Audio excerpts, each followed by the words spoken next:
said that they were going to implement a blockade.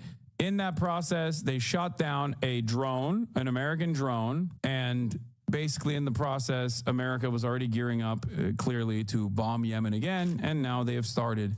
And now all the Republicans have to sit around and be like, it's so sick when Trump does it. Mr. Peaceful Dove, by the way. Can't wait to send some American troops to Yemen. All right, we got to put boots on the ground, baby. Got to put those boots on the ground. There's a bunch of kids who want to get a communications major after getting up. We got to put those guys in Yemen. We got to put our boys in action. Why? For Israel, of course. God forbid we stop Israel from doing a materially and morally costly genocide.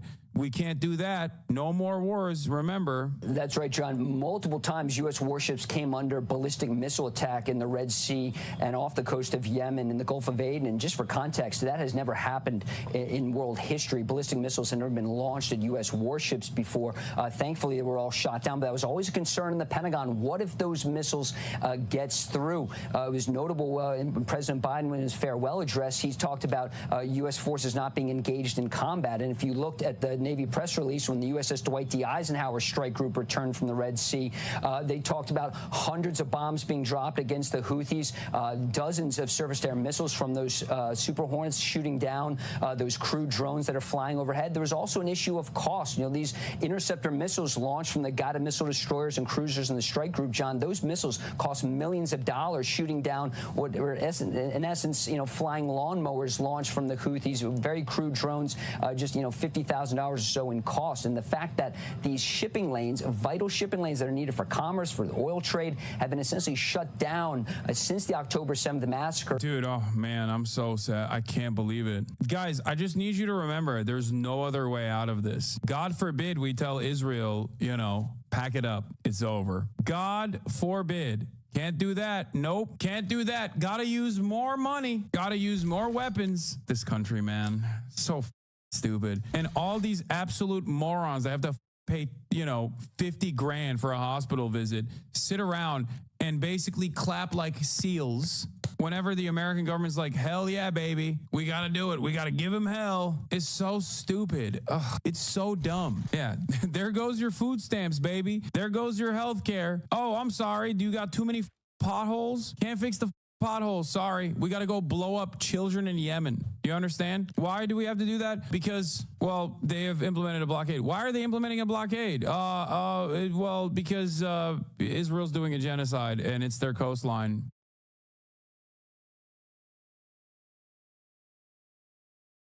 Criticism of a female creator, you're going to draw in a lot of people who just generally dislike women, right? And we've seen that a lot on various different case studies around the internet, like Amber Heard is a great example of so much of that was just literally just fueled by misogyny and how much people wanted to say misogynistic things about women. Not even that they cared. What they claim to say is they cared about male survivors and shit like that, when most of them didn't, clearly. But I want to just show you what happens when you get criticized online. Now, here's one thing I also want to make the caveat of. It's perfectly fine to criticize me. I've had the comment before that I can't take criticism. I can take criticism all day. What I don't like is when people smear me and say stuff that is completely untrue. So a big one you'll see is because my take on Ukraine has never been like, oh, pro-NATO, I love the Ukrainian nation state, because I'm a guy who made videos about Ukrainian fascism before the war, right? I wasn't going to suddenly pretend Ukraine was some bastion of peace and democracy and it wasn't some oligarchy that had massive far-right elements in it. And because I didn't use the invasion of Ukraine to start banging on about how much I love NATO, I didn't like NATO before, I didn't when this happened, I still don't like it, I didn't change my position, right? But I'm also someone who has constantly criticized the Russian government. I've talked about how a lot of our Western countries are actually making themselves into basically what Russia is today.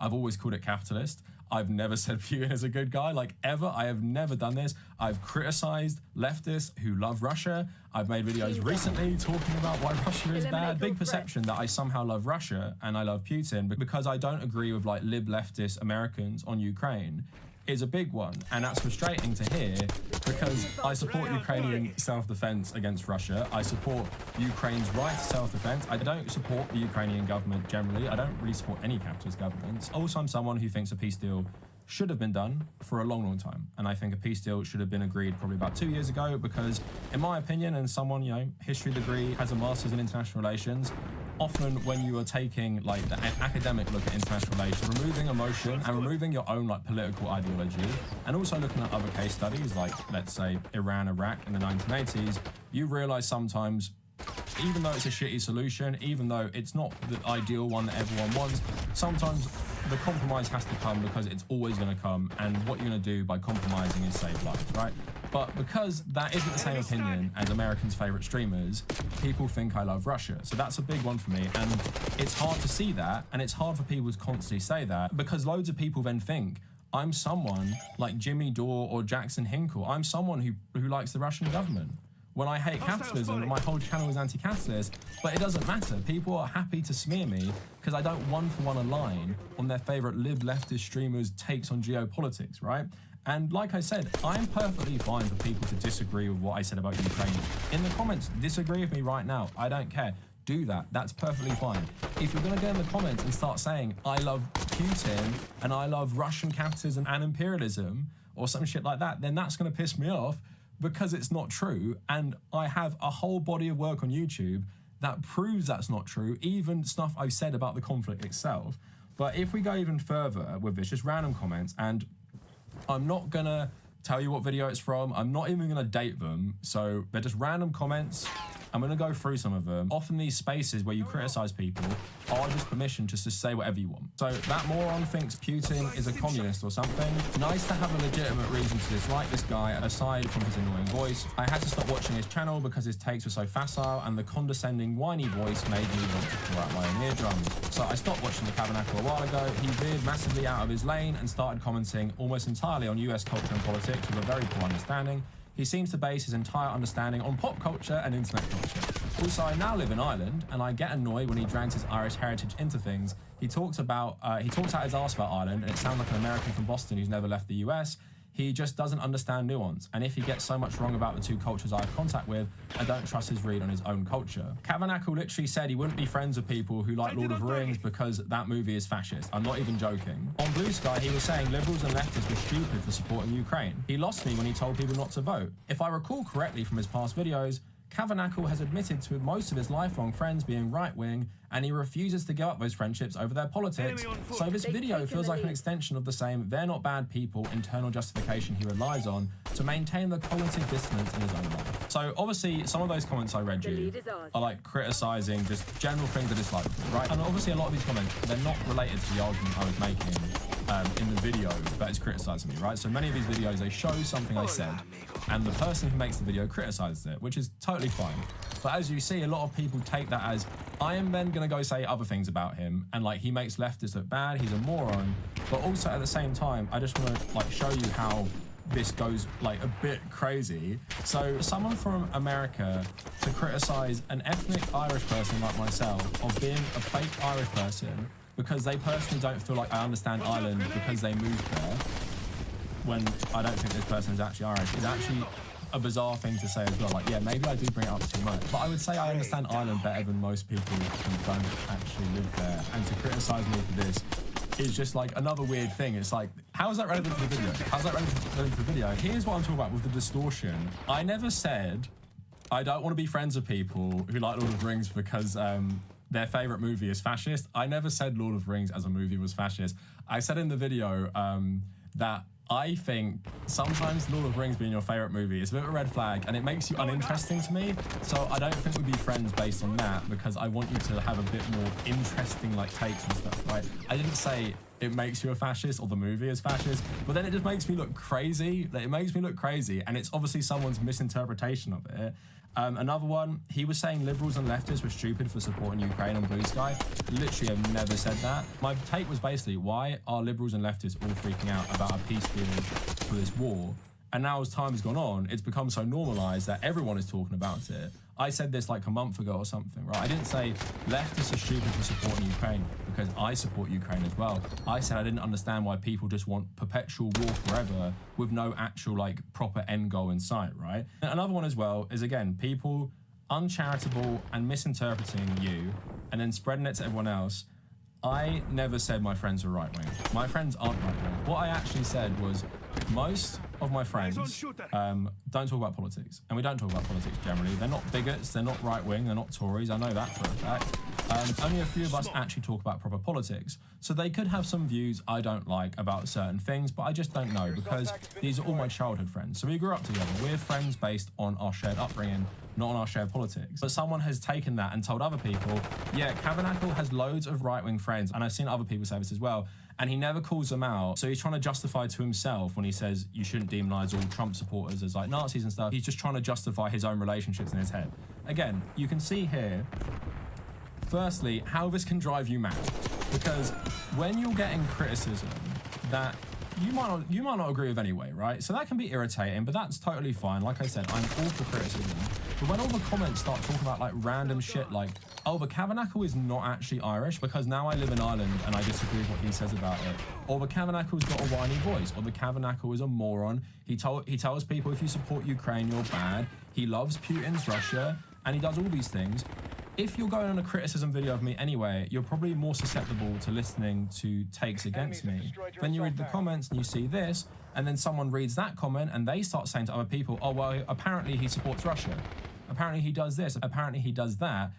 It just becomes really maddening to people, right?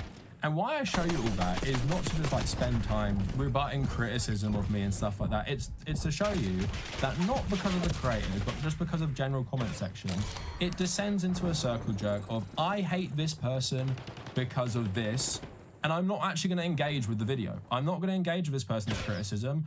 I'm just going to say a random thing like Tabernacle supports Russia, and he told everyone who supports Ukraine they're idiots. And then people read that and they believe it. And what eventually happens, if you have way more haters than you do supporters, all this shit just becomes your law and everyone thinks it.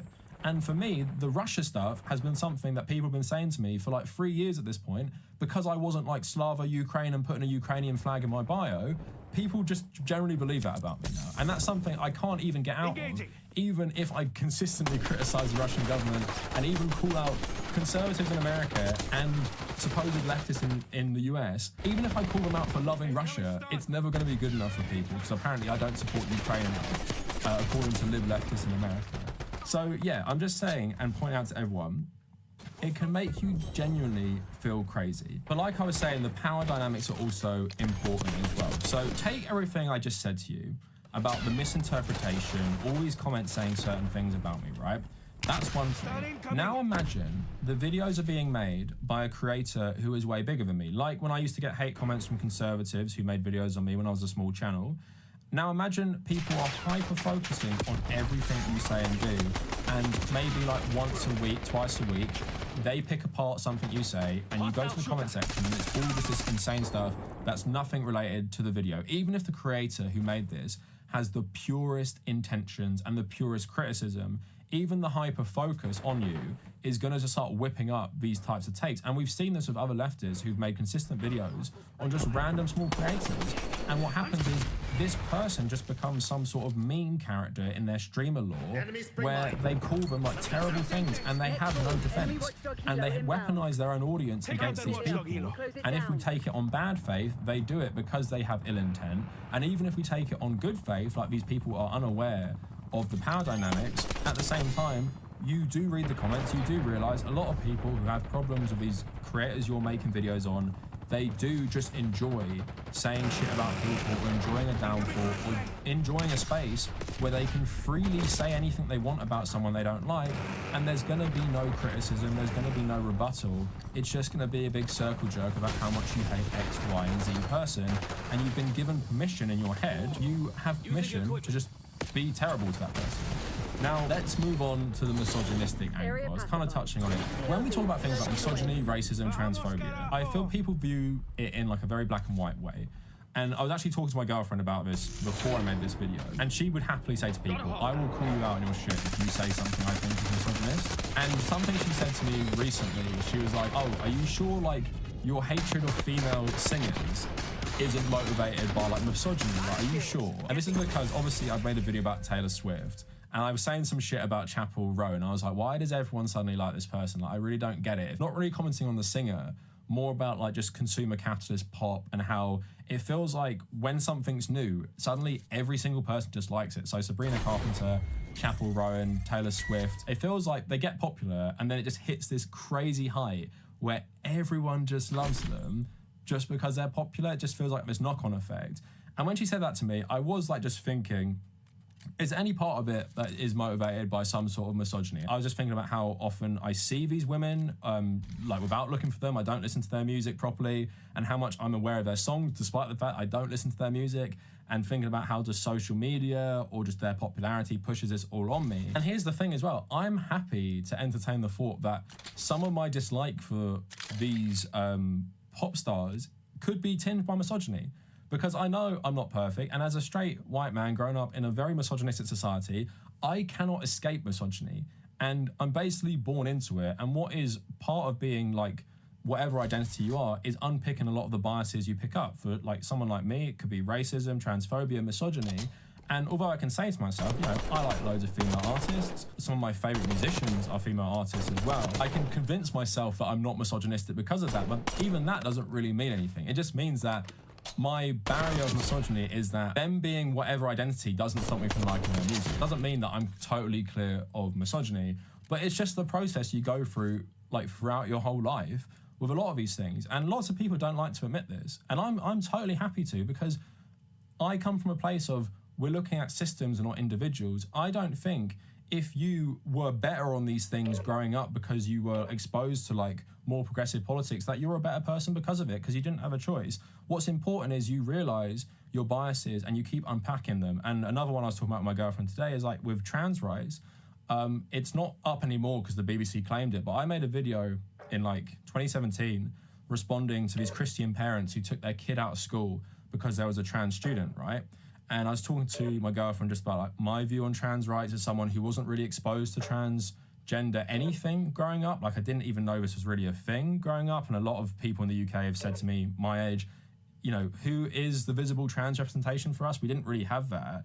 And I said, in terms of trans women, I was saying that I always accepted trans women as like, yes, you are a trans woman, like that is totally fine and acceptable. And I'm so here for like you to fight for your equality. But if I was honest with myself, I still saw it as like this separate thing. It's a trans woman, and there's like man and woman, and there's trans man and trans woman, right?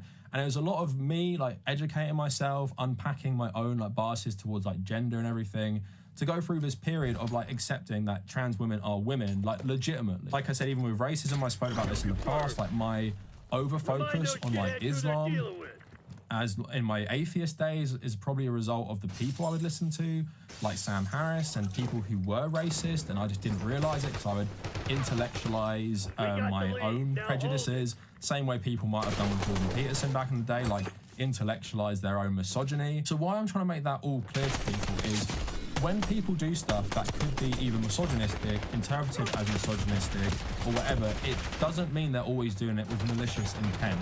And it doesn't mean we have to like cancel them, or when I'm calling out creators like, let's say, Jack's Films or creators at the Vanguard, it's not me saying these are terrible people who are massive misogynists and who all hate women. So I'm not saying that. I'm just saying it's a spectrum.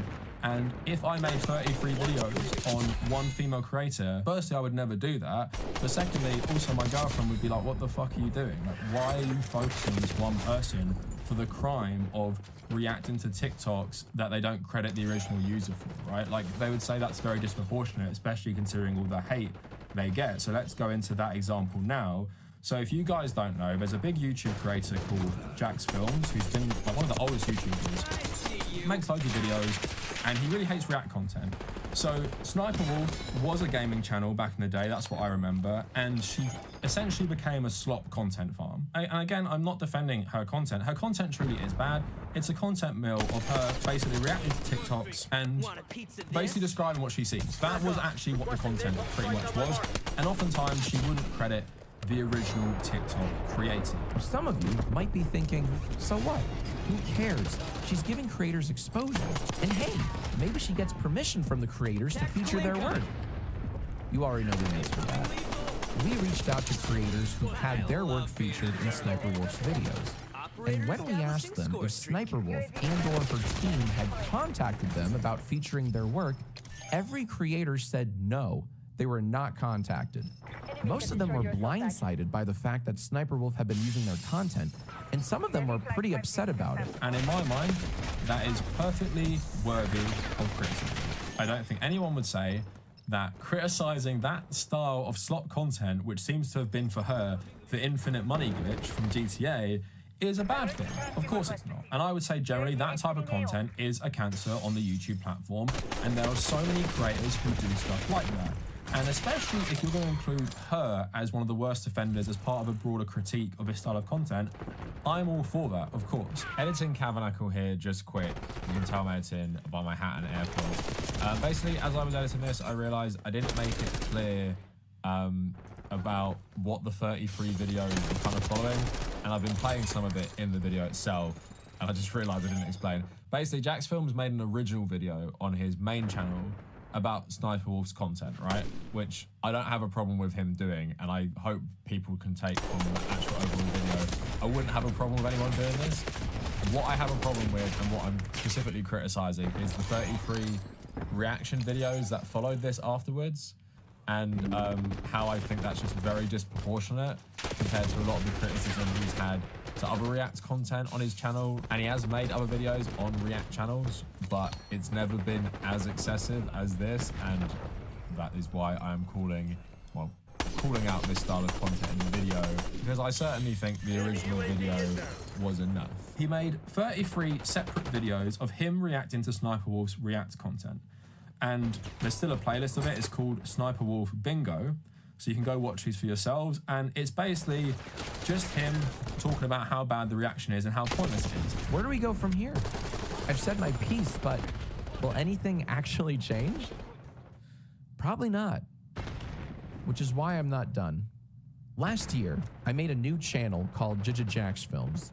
It was a parody of Sniper Wolf's channel, where I reacted to her videos, but in the most drawn-out way possible. These videos were intentionally hard and painful to watch, which got me thinking, what if I made them entertaining? Instead of playing a character, what if I just graded each one of her reactions with legitimate criticism? And what if I credited the creators whenever possible, both in the video and in the description? And what if, occasionally, I enlisted the help of my good friend JackGPT? Why, you could call that transformative. Heck, I'd argue it even falls under fair use. Wouldn't you agree, Sniper Wolf? I'm not really asking. So his argument for doing this was he's trying to make a point about how she adds absolutely nothing to the content, and doing this a little bit could be seen as funny, right? And when the playlist actually has 33 videos, is there no part of you that thinks, is this excessive? And when we're talking about the misogynistic angle, do I say that Jax Films was motivated by a hatred of women in making his content? Absolutely not. I'm not saying that. Is it because, as she suggested, that I'm sexist and only go after female reactors? Well, no, and no. And you might want to delete that tweet since you love deleting tweets about me. But no, the real reason is actually this. Have you ever read a tweet that broke your brain? Because this broke mine. This is the official YouTube creators account on Twitter with over 6 million followers, acknowledging Sniper Wolf as a keynote speaker at last month's VidCon, claiming she gets her ideas from her fans. Now, there are several things wrong with this tweet, like why is she a keynote speaker at VidCon, and why is YouTube creators bolstering this? But the worst thing about the tweet is this: getting video ideas from her fans. What ideas? Quite literally, all she does is upload other people's TikToks. How is that an idea? What am I not getting here? What I'm saying is there's a certain level of misogyny inherent in someone who thinks it's okay to make 33 videos like in quick succession about one female creator, seeing all the comments and not rethinking it, and also no one in their life saying, do you think this is a good idea? Do you think this won't have any negative impacts on the space? Do you think this does anything positive? Do you think this drums up constructive discussion?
ultimately, what is the purpose of this? What is the purpose of making 33 videos on a single creator, any creator? But the sinister element is if you're a bad person, make someone go insane, whip up insane hatred against them for this crime of content stealing. And while I was showing you all the comments I get and how that makes me feel, someone like Sniper Wolf, who probably doesn't think they're doing anything wrong with their content, and let's be honest, in terms of YouTubers doing bad things, it's not even the top 100 things, and she's probably not even in the top 10 content thieves on YouTube. She reads all that stuff. Again, 33 videos, and all these people coming to her channel from these videos saying more stuff to her. And again, they feel like they've been given the green light. Oh, my fave creator hates you. Let me go criticize you constantly, like non-stop. So then she actually drives to Jack's Film's house, takes a picture of it, and puts it on Instagram, right? Last night, Sniper Wolf, a massive YouTuber, showed up outside of our home, recorded a video of our home, and then posted it to her 5.6 million Instagram followers, goading me with the line, "Let's talk like adults." In my 17 years on YouTube, I've never once had someone come to my home and vaguely threaten me. Sniper Wolf needs to be deplatformed. In this exact moment, she turned from a mere content thief to someone who doxes and stalks her critics. To everyone that's reached out to us, thank you. We're fine, we're just a little shaken up. But mainly, we feel violated. We no longer feel safe in our own home because we're dealing with someone who genuinely thinks they're in the right for A, stalking me, and B, posting our home to her massive audience. What a disgusting abuse of clout that is. This is irresponsible at best and flat out dangerous at worst. YouTube needs to step in and take action. If this goes unpunished, then it sets a terrifying precedent that you can dox and stalk your critics so long as you have a big YouTube audience. Claims in her story that I've been harassing her. No, Sniper Wolf, I've not been harassing you at all. In my videos on Jack's Films, I've been critiquing her non-transformative commentary, I point out cases of content theft and freebooting, and I credit the creators she steals from. I've been critical of her content, but that does not equate to harassment. Obviously, what Sniper Wolf did is pretty unforgivable, especially as someone myself who'd be absolutely mortified if someone showed up and took a picture of my front door and posted it on the internet to millions and millions of followers. Totally not okay. Yes, she did bad things, and especially with the content stealing, but we can't deny the fact that a lot of people enjoying this downfall or enjoying this hatred of her were motivated by their hatred of women. And when it comes to Jack's Film's original 33 video critique of her, you can't pretend that anyone, even Jack's Films himself, is that passionately against content stealing they have to make 33 separate videos on someone. The other element of it is driving up your own ad revenue, driving up your own popularity at the expense of driving up loads of hate to this person for, again, something I feel like they're not even the worst example of. And it just becomes this massive, massive hate mob where, yes, you are going to get people in that hate mob who do genuinely care about content stealing. And that's a perfectly valid thing to care about. But I don't know how you don't see the argument that stuff like this is fueled by misogyny. Again, not saying Jack's Films is a misogynist and he did it because he hates women. I do think there is the degree of misogyny that makes him not think about how this comes across, what this actually does, and what this actually relies upon to be popular. And that is just general misogyny against female creators, regardless of what they've done. And again, reacting to TikToks poorly is not the worst thing on the platform, and it's not even the worst React content on the platform. So the over-focus on her particularly is for a variety of reasons on Jack's Film's part, but like I said, relies on things like misogyny. So now let's get into something a bit more in my realm as a second case study, and that is Anna Kasparian. So I checked for myself. I have made 3 videos on Anna Kasparian. We need to talk about TYT. I'm disappointed. Anna, Jenk, and trans rights. Why so many people are leaving the extreme woke left, which was focusing on an interview she gave like 6 months ago, and why Navarra Media could be the next TYT, and I talked about Jenk and Anna. So in one of those videos, I focused on Anna specifically. On the other 2, I focused on both of them. And what I went out of my way to do, as someone who did have this respect for Anna, especially growing up, is I tried not to make it super personal. And I tried to make it, as much as possible, not an excuse for people just to say terrible things. You guys will know I don't like drama. I don't normally call individual creators out on our side. I just don't like doing that. But at the same time, of course, not that I've read it recently, there's probably comments in there saying pretty terrible stuff about Anna, and that's something you just cannot stop when you're making a video on someone. But also, I would feel really icky if I just kept making videos on Anna Kasparian, because it comes to a point of like, why are you even doing this in the first place? Now again, I'm not calling out these people like some sort of active misogynist, and that's the Vanguard. And if you type in that Vanguard Anna Kasparian, they've made loads of videos on her, especially as she has reacted more to them.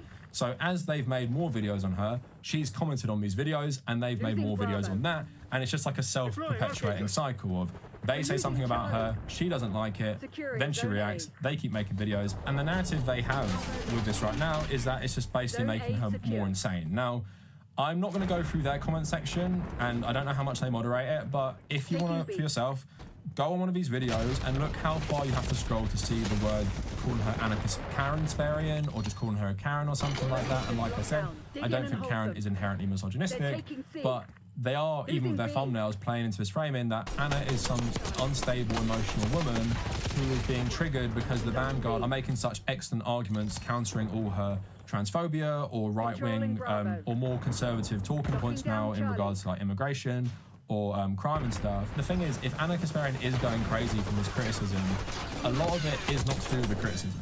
It's to do with the over-focus on her talking points and all the comments all saying stuff about her.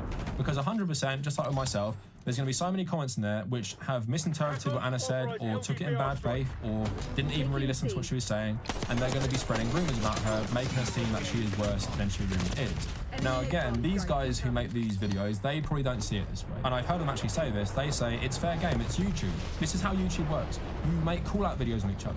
That's how it's always been, and TYT have done it themselves. And yes, of course, TYT also have these main characters, but also you have to realise sometimes the power dynamic. So to the Vanguard, they're thinking, TYT's got 6 million subs, we've got 100,000. Surely there is no power dynamic at play there. But I think if you think there isn't, you're really overestimating both how popular the Young Turks is and how popular Anna is as an individual figure, and how popular she would be if she left TYT, I don't know, to start her own YouTube channel. Maybe she could be really successful. I just don't think she would even reach the top tiers of leftist YouTube at this point. And also, it comes to a point as well, when you're a certain creator, not many people make criticism videos. There aren't that many videos criticising my talking points because of my size, right? So if someone started making videos on me regularly, I would probably notice, because either their audience would come to me and start saying stuff, or some person who doesn't care about my feelings would send me the video itself. And if that happened, it's obviously going to get in your head. Like, even some of the videos and comments I watched today, it's getting in my head, because I'm like, what, does everyone think this? Like, does everyone think this about me? Does everyone think I've said this? And the misinformation is what can drive you crazy, more so than the criticism. Because when you're watching a criticism of yourself from another creator, that's just like you and them. Okay, I made a video, you've called me out, and you've criticised what I said.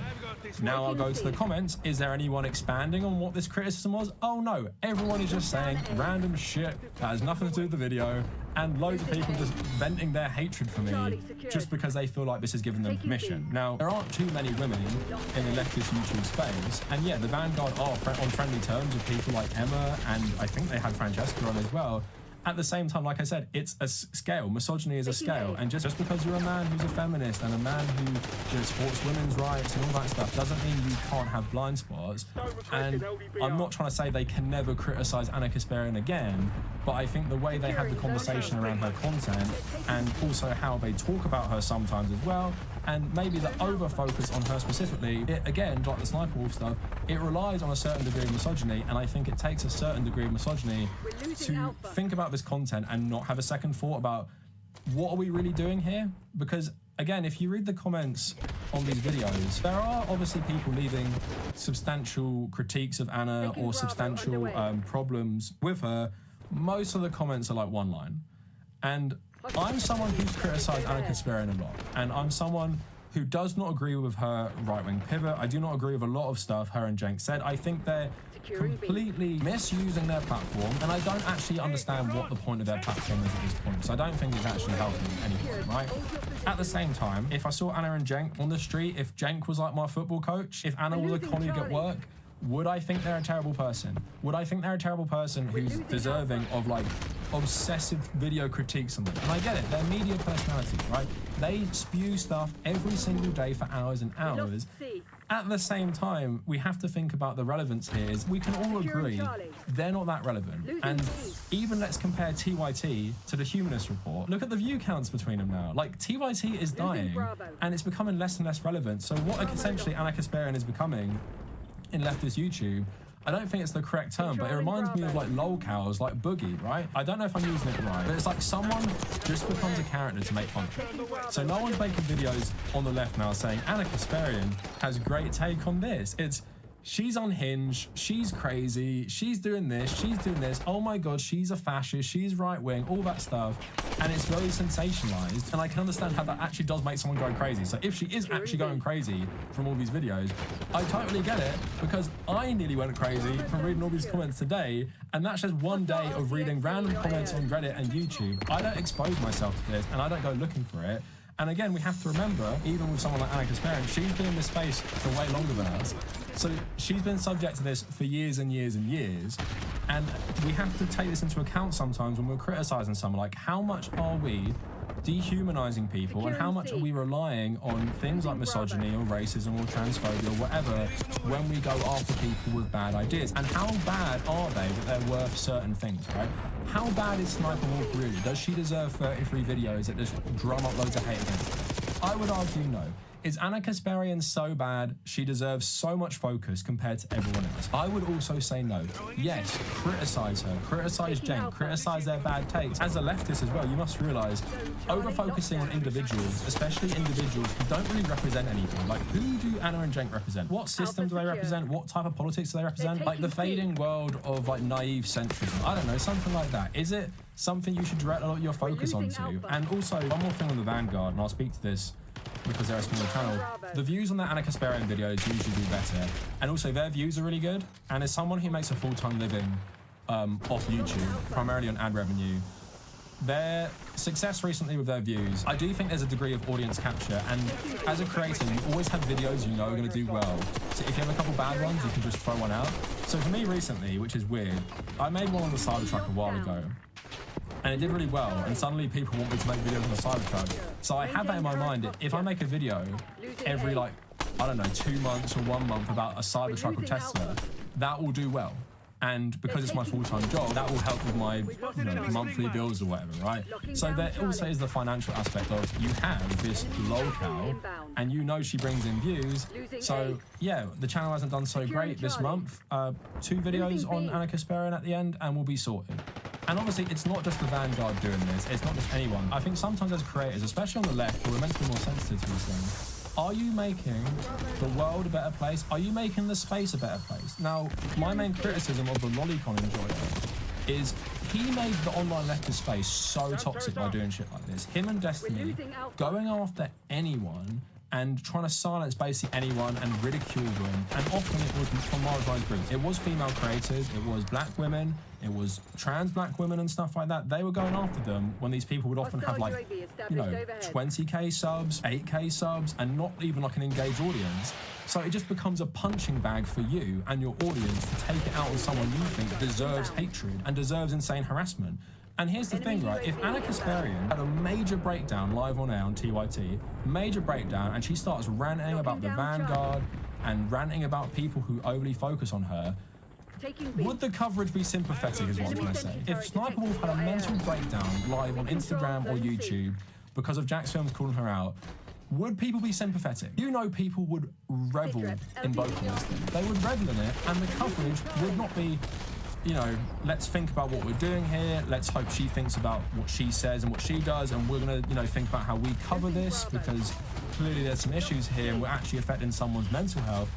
We both know that's not going to happen, and it's just a general dehumanization of other content creators, but also a general dehumanization of marginalized groups and women online. And I think if you're not, you have to be aware of what is fueling that when you excessively focus on an individual rather than a system, or focus on an individual as part of a broader critique.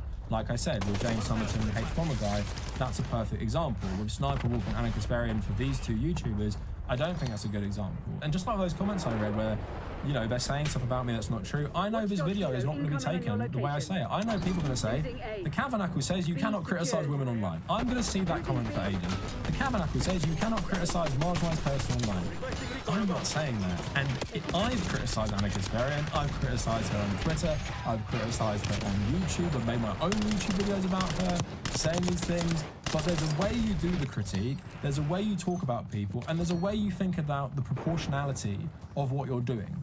Does this person deserve these videos? Does this person deserve this obsessive focus? Does this person deserve endless critique? Does the person's punishment fit the crime of having politics you disagree with, but largely having like liberal politics, right? Is that the worst crime in the world we're judging on YouTube? I'm not trying to impose my morality on every single person.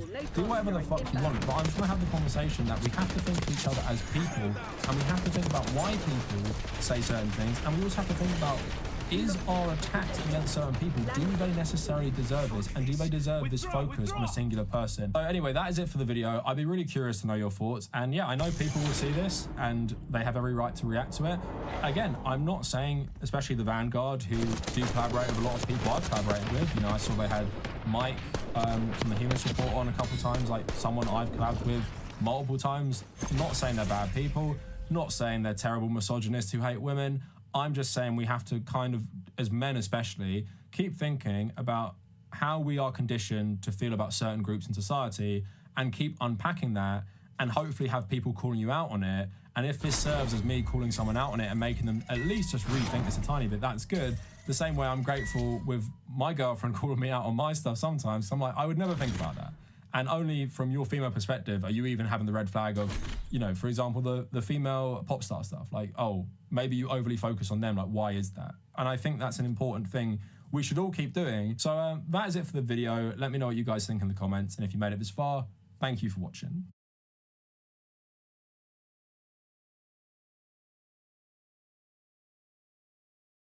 Tell me though, who's Penelope? She's my wife.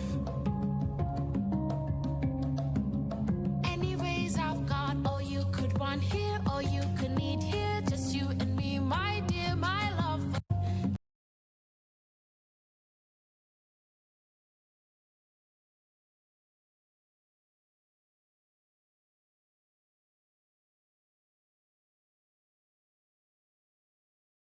Also, sorry, I wanted to see what you said, Notori. I saw Denim's Daily change the description saying they privated due to mass harassment. Yeah, I mean they can't win on like facts. The haters can't win on facts. They can only win by silencing the people who disagree with them and harassing the fuck out of them. Unfortunately, they're also stupid enough to send harassment to places that I won't see ever. Like all the people sending hate there to that channel, it's a fan-run channel, you idiots. I don't read the comments on that.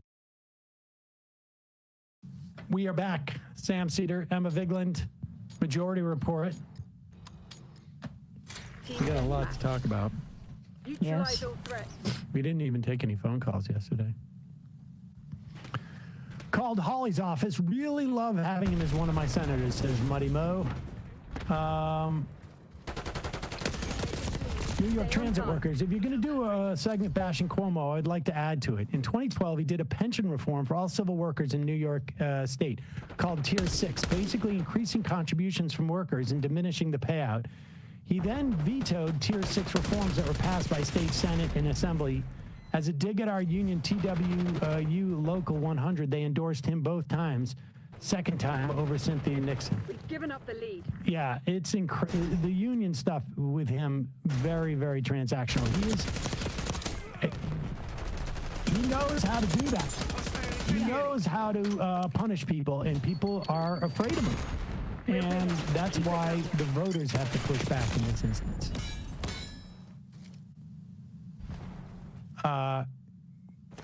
Charlie Jerk. Sam, did you see the Grok thinks it's Mark Maron in the Jubilee video? Yes, I did see that. We were laughing about that. I mean, Grok can do comedy bits. It's, you know, it really, maybe advanced generative intelligence is here. I'm Long past already time. funnier than Elon. Sam, your message you wanted people to send to their senators was jumbled. Quit the blather and say something succinct. We've taken F the lead. Stay you. on How's task. that for succinct? I think people can figure it out. Vote no on the continuing resolution. Yeah. Vote no on cloture. Maybe you just don't understand. The rest of the audience had no problem. Emmy the Martian. Hey, y'all, loving this. Can we get a weekly making calls segment where you make calls instead of take calls? Left is best. Pep Talks. Hey, Sam, my mother passed away unexpectedly this weekend. She was a huge news follower, and we would talk politics daily. I will miss her hilarious takedowns of who she called the Cheeto in charge. Can she get a shofar to celebrate a wonderful woman and mother? Yes. Sorry.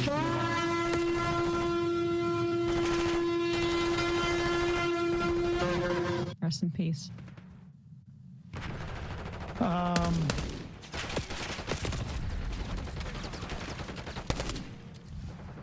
Oh, here's the Elon Musk.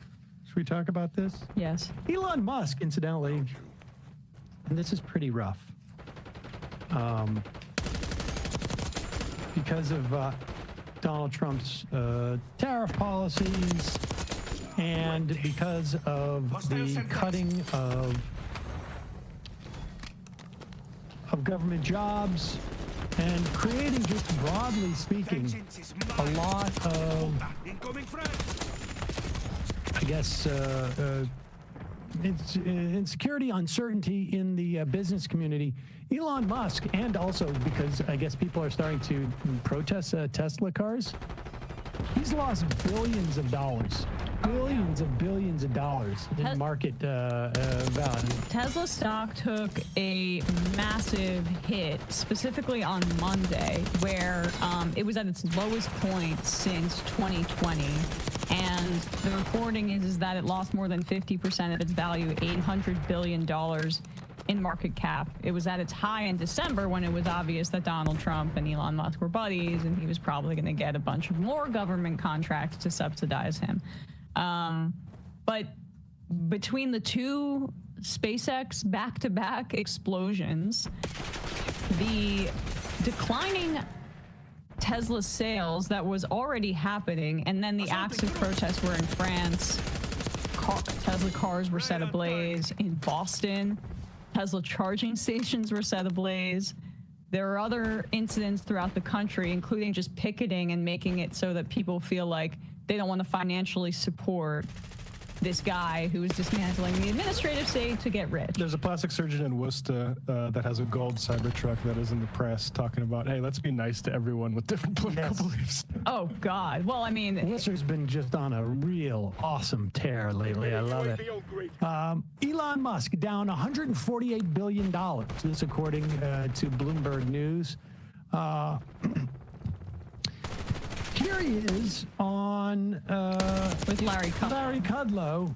And Larry Kudlow is like more of a traditional conservative who cares about just if stock market go up or stock market go down. That's it. And so you can, even though he served under Donald Trump, you can tell I think from this interview, he doesn't like Elon Musk and he doesn't like what's happening right now.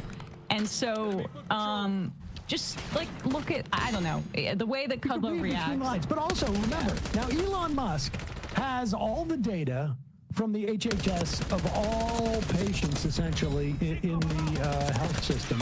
He has all the data from the Treasury Department.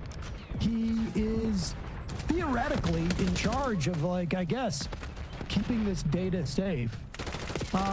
Here he is out on a tour assuring people that, like, there were some really special circumstances as to why Twitter was all messed up yesterday and down and up and down and up. In fact, part of it is even down today, I think. Here he is out there explaining that it wasn't him. It was some... Oh, I know who it is. It's obviously the people in the middle of of fighting back against an invading force in their country. They must have the time to be messing with Twitter. There was a cyber attack on X today, which shut it down and may have been foreign sourced. Yeah. It's a big story. You want to give us a moment on that? Well, we're not sure exactly what happened, but there was a massive cyber attack to try to bring down the X system with IP addresses originating in the Ukraine area. Oh, wow. Ukraine area? Oh, yeah. Oh, yeah. What these guys? No, you know what's awesome, though, is that these high-tech, almost militarized hackers who took down the X system, as he calls it, they forgot to use their VPN. I know, yeah. It is odd that they would leave that breadcrumb trail to a country that is very politically convenient right now. At a time where they can't really be doing stuff like that. No, this is a perfect time to upset the Trump administration. Yeah, right. Try to get that deal signed Make again. sure you leave big breadcrumbs so they know it's not. Yeah. No evidence. He said massive DDoS attack. I don't know if Anonymous did it. We still don't really know, but like... You know what else is in the Ukraine area? Russia. Totally. But like, this is the guy that we want rifling around in the treasury with access to our social security numbers, our bank information, our medical information, and that he's seemingly feeding into his AI platform because he's so behind, say in China and DeepSeek, but even OpenAI he's behind. So like he's combing through our personal information and putting it into his like database, which was, I guess now it's it's the X system because he's trying to turn it into a payment app akin to PayPal. So that's where he's grabbing this information from. And look how easily it was hacked into. Oh my God. Did Kudlow follow up on that? Like how, isn't it strange for hackers to show their IP address so? Yeah. A massive cyber attack to try to bring down the X system with IP addresses originating in the Ukraine area. Oh. Well, so that's your suspicion. Is the website, is the internet up? Is it up yet? It's up, yeah. It's up yet. Okay, good. But I was looking Okay, wow, you really dug into that, bud. Although Kudlow does ask him a question, maybe this is a good opportunity to just play the next clip where he's basically asking him about like, hey, so your stock price took a massive hit, lost 50% of its value on Monday since its peak in December. Your rockets, he's not saying this, but your rockets are crashing, and you're doing all of this so that you can like feel like a king and steal everybody's personal information for your new like Venmo payment system on X, and just torching his reputation in the process. I mean, Elon Musk's favorables have just completely fallen off a cliff. And in this clip here, do you have it, Bradley? No, the part where he looks like he's gonna cry. He looks like he's gonna cry when Kudlow asks him about like the state of his businesses here and how he's gonna keep juggling all of this. And I imagine some members of the boards of his companies have the same questions as he's on ketamine and maybe some other things publicly all the time. And that was only growing over time, which meant if we didn't do something about this, then there won't be any money for anything. We'll just be servicing debt. And you know how to read an income statement, and you know how to read a balance sheet. You've had some business experience. I'm kidding, but yeah, you know about this stuff. Yeah, I mean, really, I just don't want America to go bankrupt. Pause it. Well, you know what? Maybe you should do, if you're really worried about this, why would you stop billions, in fact, trillions of dollars of revenue from coming in? Yeah, well, you cut taxes. I mean, when you start to like dig into what Tesla's business model has been, which is like not actually making money off of the cars they're selling, but making money off of the carbon offset credits that they get, that they sell to polluters. Government program. Maybe it starts to make sense as to why he doesn't really realize that you need income coming in from in any way to fund your production. But continue on this. Stuff. Yeah, I mean, really, I just don't want America to go bankrupt. So it's a call to action. You're hearing a call to action. Yeah. You're giving up your other stuff. I mean, how are you running your other businesses? With great difficulty.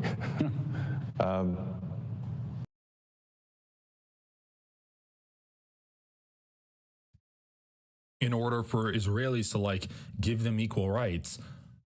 But the Israelis can't do anything wrong. And if you ever criticize Israelis, you're being anti-Semitic. And if you advocate for Palestinians too hard, you're not keeping the plight of the Israelis at the top of your mind. Who gives a fuck about the plight of the Israelis? I'm sorry. I'm sorry. Oh my God.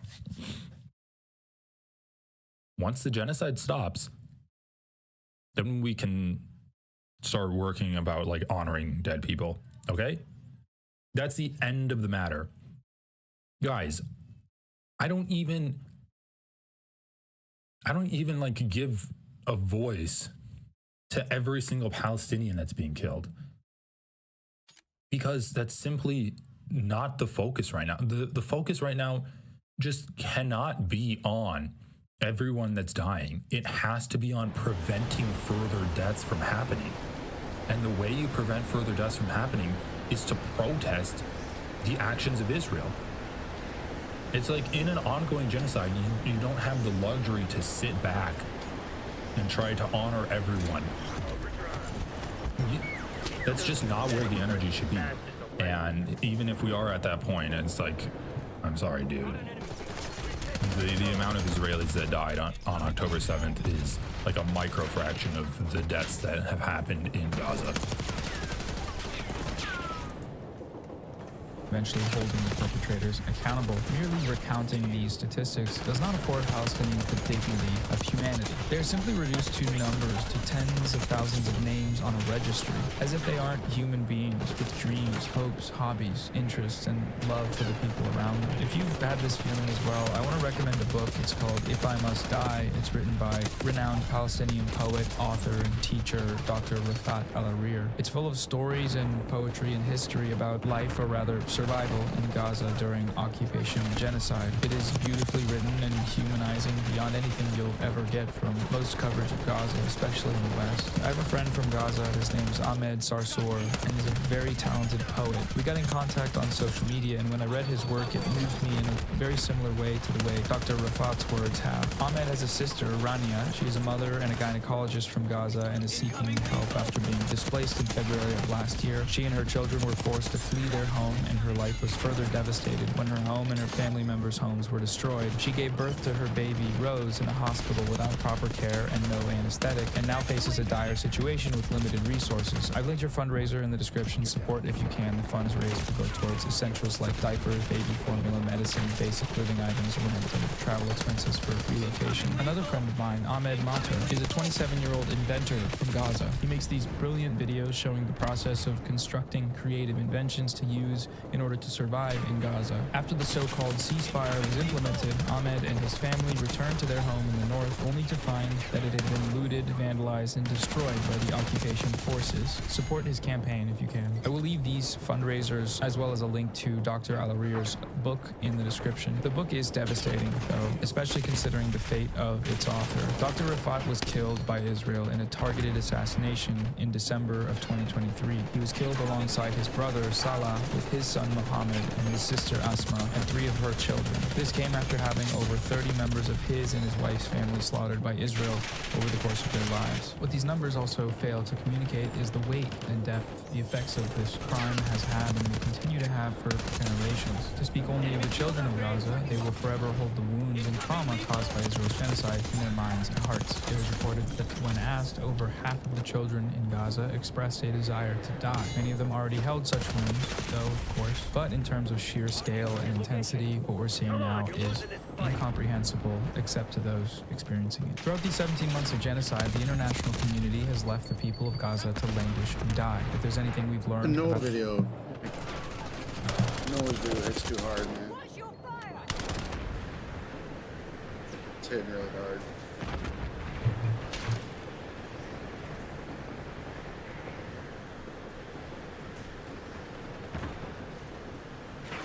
And because conservatives are unimaginably peasant-brained, they hate him now. They hate him so much. And the only thing he's done is basically say, billionaires suck.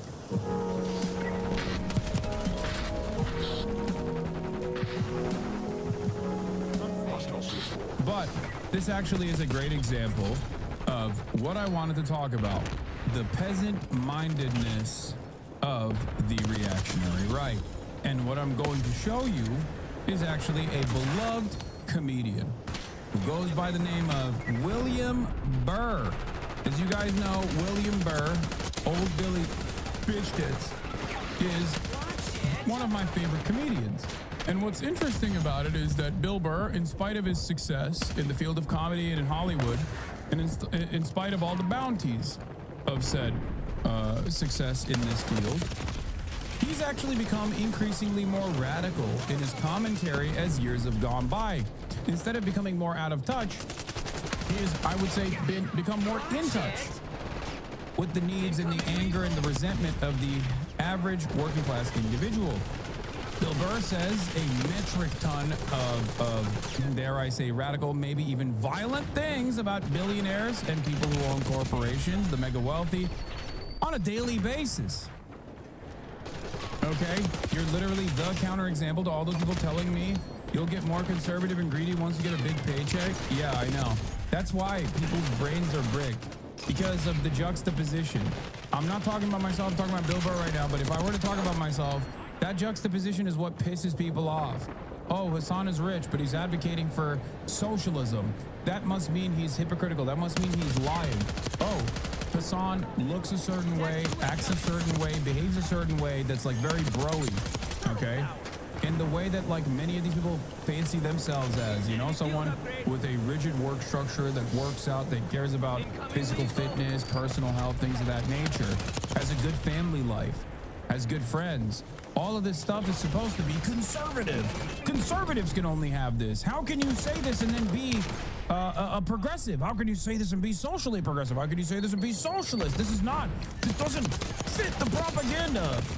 Like when you look at someone on a lineup, Sargon of Akkad versus someone like myself, okay? Or when you look at a lineup of with someone like Ben Shapiro versus someone like myself, in terms of like what conservative values are all about, or someone like Asmongold versus someone like myself, that's an even better example. In terms of the way that conservatives fancy themselves and have presented themselves, most people would say, I'm the conservative one. Guy who works out, very bro-y, says pussy, bitch, you know, sometimes is very toxic.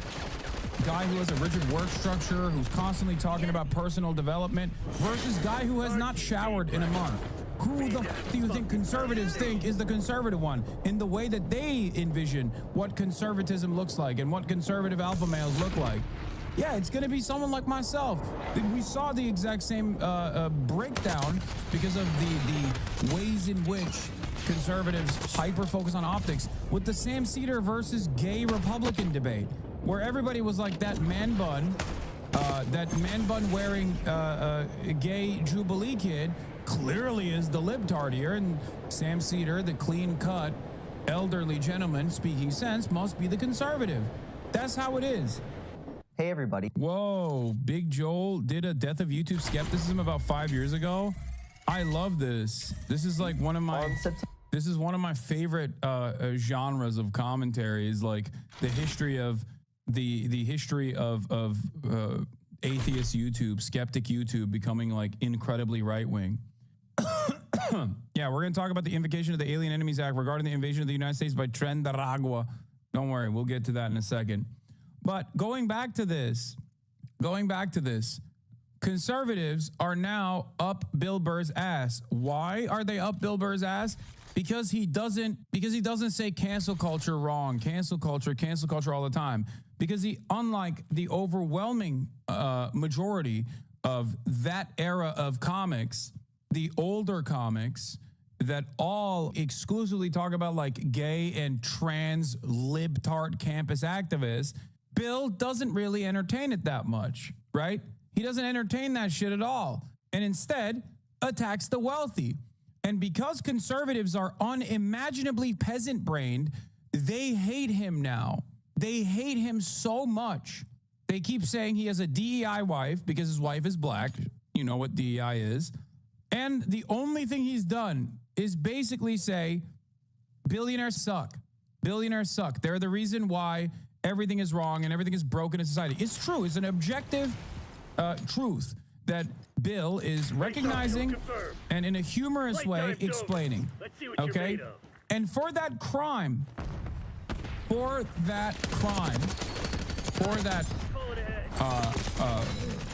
microaggression, right-wingers are relentlessly attacking him. It's crazy. It is crazy. Aren't the Houthis terrorists?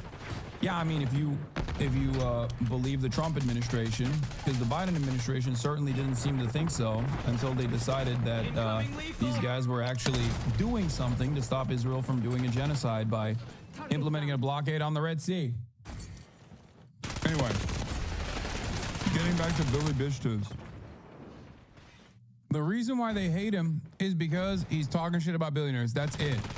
So if you're not a billionaire and you're just like a regular old Loby right-wing account trying to make ends meet on Twitter.com, now known as X.com, why in the ever-loving would you have any resentment or any anger for Bilbo Baggins here?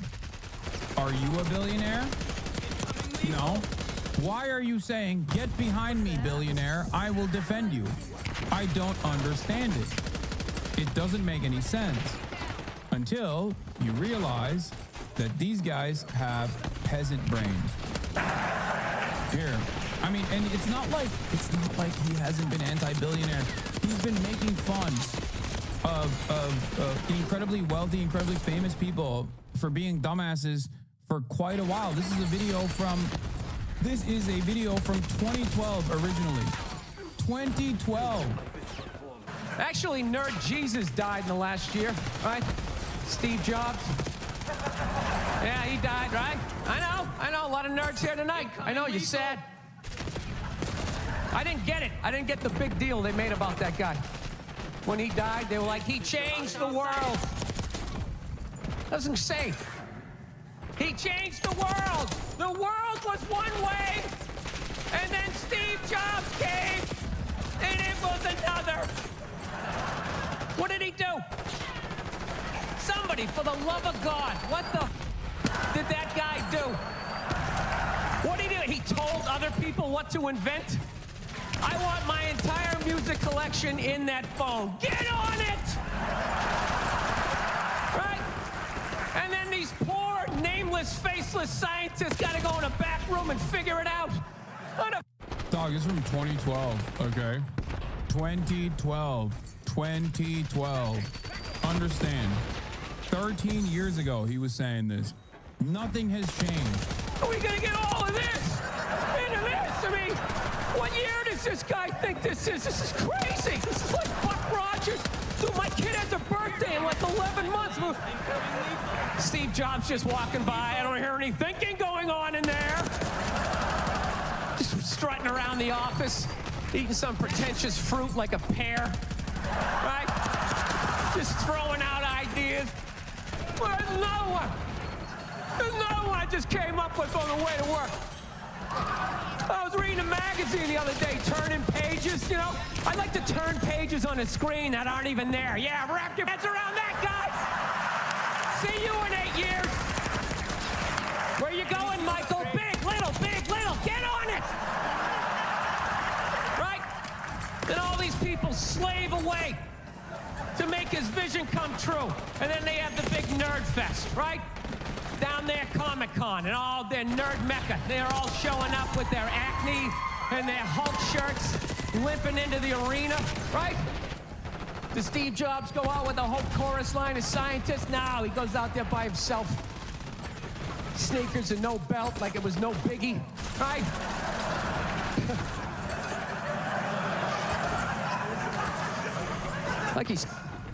like he's Tesla. Tapping into the atmosphere. I know, this is always uncomfortable. I know, you bought into it, right? That whole advertising, the way they aligned themselves with some of the greatest people of all time. Jesus, Gandhi, me! Remember that? Not Elon. Muhammad Ali, John Lennon, this guy! How the was that dude like any of them? Gandhi didn't have a sweatshop. He didn't have people leaping to their deaths only to catch a net and get ricocheted back through the window to have to put together yet another iPad. John Lennon didn't have children in his basement pressing those albums. I know. New phone can't fit the old charger. This is your hero? This is the guy? This is what all the silence is about. New phone can't fit the old charger, so then you got to throw it out. Ends up in the ocean around some octopus's neck. Do you realize how much sea life is ecstatic that that man is no longer walking the earth? That's where it all ends up, you know. Doesn't go in a landfill, ends up in the ocean. Realize that? I hate people who say I don't pollute. I don't pollute. Yeah, you do. You use shit, you throw it out. What, you think because you put it in like a basket, it just poof, disappears? Everything you ever used is somewhere. You ever think about that? Remember that flannel shirt you bought back in the day when you got into Pearl Jam? That's out there somewhere. Probably on some porpoise's face, trying to get it off. Stupid little flippers. All the fads. You remember rollerblading? Remember that? Everybody had them. We set up cones, we did little tricks, right? One little homophobic joke killed that entire fad. What's the hardest thing about rollerblading? Telling your parents you're gay. Full-grown adults. Dude, I'm not gay. I don't have the cooties. These mean I suck dick. And they just threw them out. They end up in the ocean. They're made out of plastic. They can't biodegrade. They just break down to little cubes. Fish are breathing them in. 6 months later, you're going out, you're getting sushi. You think you're being healthy. You're eating your old rollerblades. All right, I'm out of... Okay. I think this perfectly demonstrates to many who've been watching me but don't understand my admiration and endless loyalty and love for Bill Burr, considering the time when he was, when he was crafting this shit. And you can tell he's not as good as he is now, too. He's not as comfortable on stage back then, even though he was already like a seasoned comic at 2012. Now, I think one of the best ways to see if someone is a timeless comic is to look back at their old material and see if it stands the test of time. And the only way that your bits will stand the test of time are if they are inherently leftist. This guy literally on accident, because we weren't woke about microplastics back then, but this guy on accident invented the thing that we now know as the meta, which is like eating the microplastics. He wasn't that well read to know that the microplastics issue was a major problem. He was just looking at the situation from a leftist framework. If you want to come across as predictive, if you want to literally have all of your friends turn around and be like, how do you figure this stuff out? It doesn't make sense. Why do you come across like you got the gift of prophecy here? What's happening? Be a leftist. A little bit of common sense, a little bit of critical thinking, and also materialist thought will go such a long way. Okay? It'll help you with pattern recognition. Overdrive. But of course, the inverse of that is the one time if you are if you come across an issue, especially as it pertains to the propaganda that you hear from the State Department, and how you're not immediately on board with that, let's say, and you get one detail wrong, even though your analysis is correct, people will never let you live it down. But yeah, there's a reason why people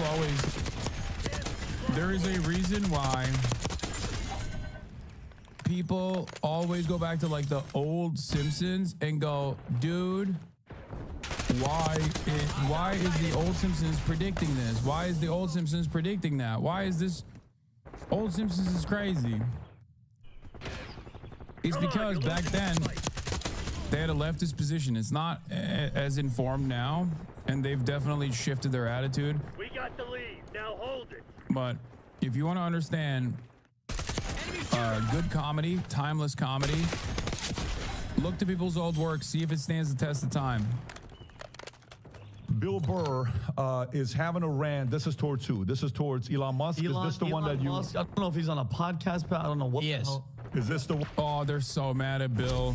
Oh, they're so mad at Bilbo. Neurotic Toast says, do we know if Bill Burr has changed his trans takes? He was pretty anti-trans women in sports. He has even a bit about special from 2015. I know he can't be perfect, but it'd be nice for him to grow in that area. I don't know.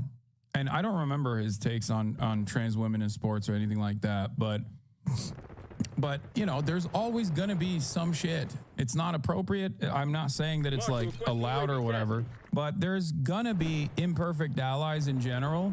But a guy that has like empathy baked into their commentary, a guy who has like a very well-established worldview that revolves around helping others, probably could be easily convinced not to be transphobic. Also, I'm looking at your comments, and you talked about that whole issue with the Asman calling you schizo when the subject of Destiny comes up. He's acting like you haven't dealt with 7-year harassment campaigns, which you were silent on until recently. Asman admitting to using the subreddit and knowing it brigades, by the way. Yeah, Asmongold knows that the Destiny community actively hunts me. He knows it so well because he has DM'd me about it in the past. He's just acting brand new on camera now. He's acting like he didn't know about it. He has personally talked to me about this before. He has also, I think, admitted in the past about the insane ways in which the Destiny community tries to brigade everything that I appear on. So it's really weird that he's changed his stance on the matter now. I'm fairly certain he's like even publicly talked about it in the past. After all, it's Asmongold who once said, if Hassan is so wrong in the ways that you guys say he is, then why do you constantly have to lie? Why do you constantly have to lie about his positions if they're so bad? He recently shared he is on the Reddit himself. Yeah, I think he doesn't want, here, I'll tell you what I think is going on. Okay, I haven't talked to him about this personally, so I don't know. But I think he knows how annoying the Diddy Gers are, how rabid they are. They're not like the biggest community, but they are basically cyber terrorists, right? They can actively brigade communities. They can like do a lot of bad PR and slander propaganda. And they very openly do it. They do it in a fairly sophisticated way. I mean, there's an entire Bloomberg article dedicated to the defamation, slander, and the deplatforming campaign that they engaged in. Asmongold knows all of that because most streamers know all of that, right? Like most streamers are familiar with other streamers that are making a living off of creating drama and like actively harassing other content creators. Streamers talk to one another. And that's part of the reason why no one ever talks about Destiny is because they're truly afraid, understandably so, that they don't want to get the smoke from Destiny's insane fan base who actively harasses journalists and actively harasses anyone and everyone, even when they can't get to me, people in my group of friends. And Asmon knows this, and I think he just doesn't want the smoke from him. Despite the fact that if Destiny was even a little bit honest about his liberalism, he would spend probably 700 times more time focusing on the largest content creator who is a right-winger, Asmongold, rather than someone like myself. But the reason why Destiny doesn't do that is because he likes that Asmongold is attacking me all the time. So he every now and then will push back on some of his takes, but overall will stand back and stand by. It's an interesting allegiance built around coming after someone like myself rather than actively undermining a very large right-wing community. That's it.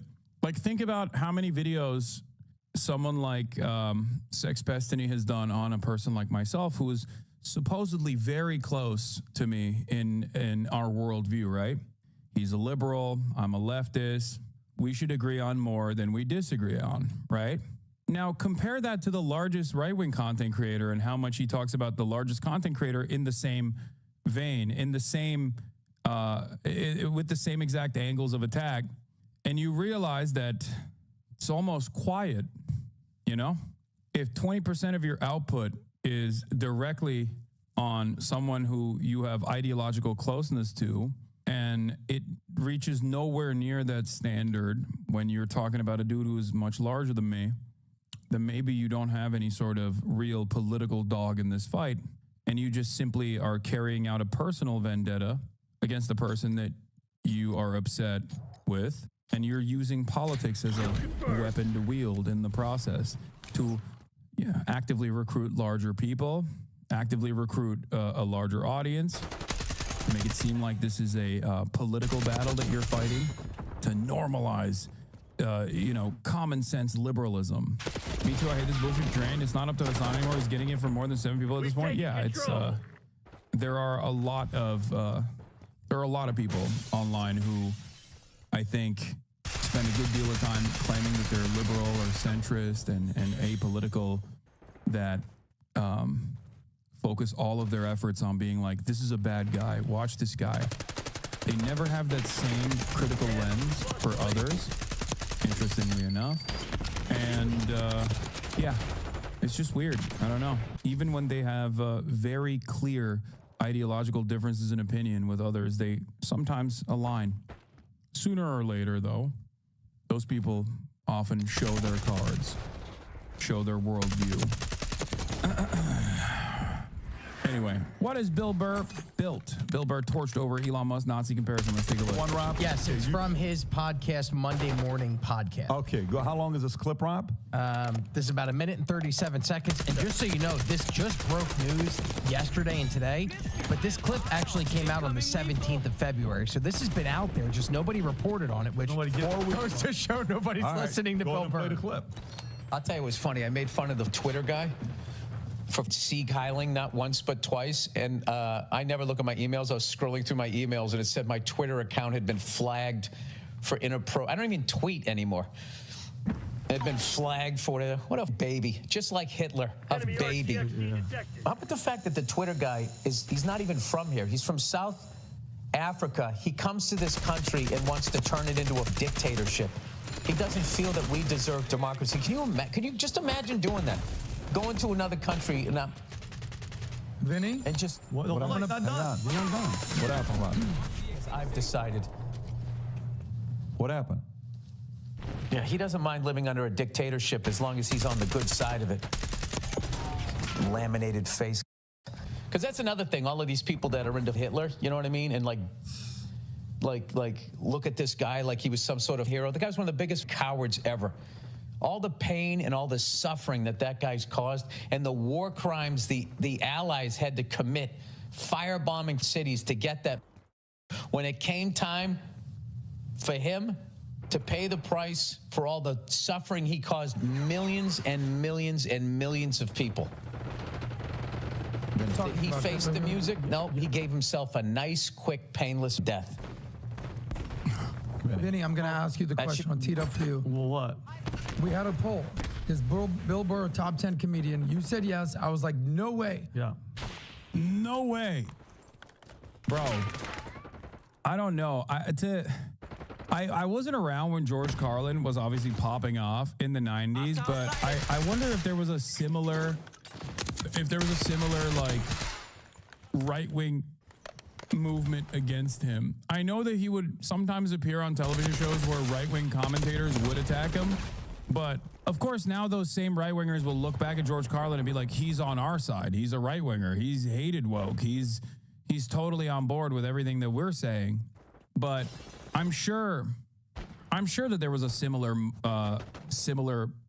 like the same group of people, like whoever these guys would be in the 70s, 80s, and 90s were actively yelling at him. Yeah, but at the time, like in the 90s, like this kind of right-wing sentiment was still fairly marginal. I mean, don't get me wrong, Republican agenda hasn't changed. You know, getting rid of Social Security is a big one. Privatizing everything. Tax breaks, obviously, boom, boom, boom. But some of the rhetoric that's happening, particularly like around race and gender, and science, like this kind of rhetoric was marginal up until about 2016, I would say.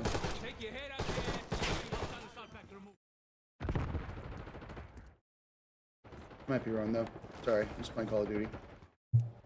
But now they go back and claim George Carlin for themselves. My dumbass racist families used to watch his shows, not realizing he was making fun of them. Yeah, that also is the same principle behind Stephen Colbert. Not Colbert now, but Colbert during the Colbert Report was, doing incredible satire to such a degree where people didn't understand it. Like conservatives would watch him and laugh, not realizing that everyone who got it were laughing at the conservatives. Colbert now is super lived up and awful, but Colbert Report back then was fantastic. Stop. You realize Stop. he's not funny. Stop for a second. Let him react. Don't change the topic because you're going comedy. Let him react to what he said about Musk. This is not a comedy topic. Go ahead. This is not a comedy topic. Damn, are the girlies fighting? Is there some internal drama at Patrick but David? Are you value-tained? Did PBD invite you? No, he didn't, which kind of makes me sad. Because maybe I'm misremembering, but I feel like there was a time and place where PBD would have had me on. But Patrick actually posted, if you guys remember, Patrick posted about who do you want to have on the podcast next. And I responded, I think it's time. And I actually ratioed him. So there's no way that he didn't see it. Yeah, he said, who would you like to see on the podcast next? Enemy field upgrade. And I said, it's time, Patrick. 16,000 likes, no response. Ian Carroll, bring on Representative Thomas Massey to talk about America First. He's invited. So he responded to Ian Carroll saying, bring on Thomas Massey to talk about America First. But he didn't respond to me saying, it's time, Patrick. You called Vinny red and Patrick was mad? Yeah. I don't know. It makes me sad. I'm going to follow him. It makes me sad that he doesn't... He's afraid of having opinions. He's afraid of representing opinions that he might agree to, you know? or maybe he's afraid that Vinny will have an aneurysm if I appear in their studio. Enemy shooter. Sorry, man, you just aren't valuetainment material. Didn't he literally say he would have Jeffrey Epstein on? Yeah, right here. This person says Jeffrey Epstein. He has an open invitation. This guy's like, I would love to have Jeffrey Epstein on. Hassan, bridge too far. You know? Let's not get ahead of ourselves. Let's not get ahead of ourselves here. Hassan, no thank you. You might make Vinny turn a shade of red nobody has ever seen before. I know. The country is right now, and I know... This one got 1.5 million views, man. Remember this? Hassan said, Trump is talking about the border and the illegals are the problem. They are the problem. They are. Kerry mentioned one story. There's been 4 this week. And people like that say, oh, it's not really a problem. You say that because it's not happening to you. It is a problem. And by the end of this 4 years, the number's probably going to be 18 million. The whole state of California. I don't know what you're talking about. Yeah, it's a whole lot. It's a total hellhole, dude. California is a show. Look at your tan. Oh, yeah, it's sinking. By the way, first of all, I don't respect any Nepo baby that thinks Twitch streaming is a job. And I want the audience to know, this guy, Hassan, has said in the past that America deserved 9/11. So don't even talk. Don't even open your mouth. You don't have no reason to talk. Vinny, I'm a big fan of you. Do me a favor and shut up. I'm a big fan of you. And, okay, but hold on. I'm a big fan of you, so I don't want you to... I feel like your heart pressure is going up. You're turning red, Vinny. Somebody like you shouldn't be on this panel. I'm sorry for my language, Pierce. He doesn't belong on your show. I feel like maybe he's actively petitioning Patrick to not have me on. I bet he can't even reply to you because Vinny called you a bunch of different slurs while bitching about you initially after this happened. Yeah, he went back to Patrick and he was like, Patrick, I was on a show. I went on Piers Morgan's show. And this Nepo baby. And then beep, like a bunch of slurs, I assume. This Nepo baby. He said, I'm turning red. I'm turning red again. Patrick, stop saying I'm turning red.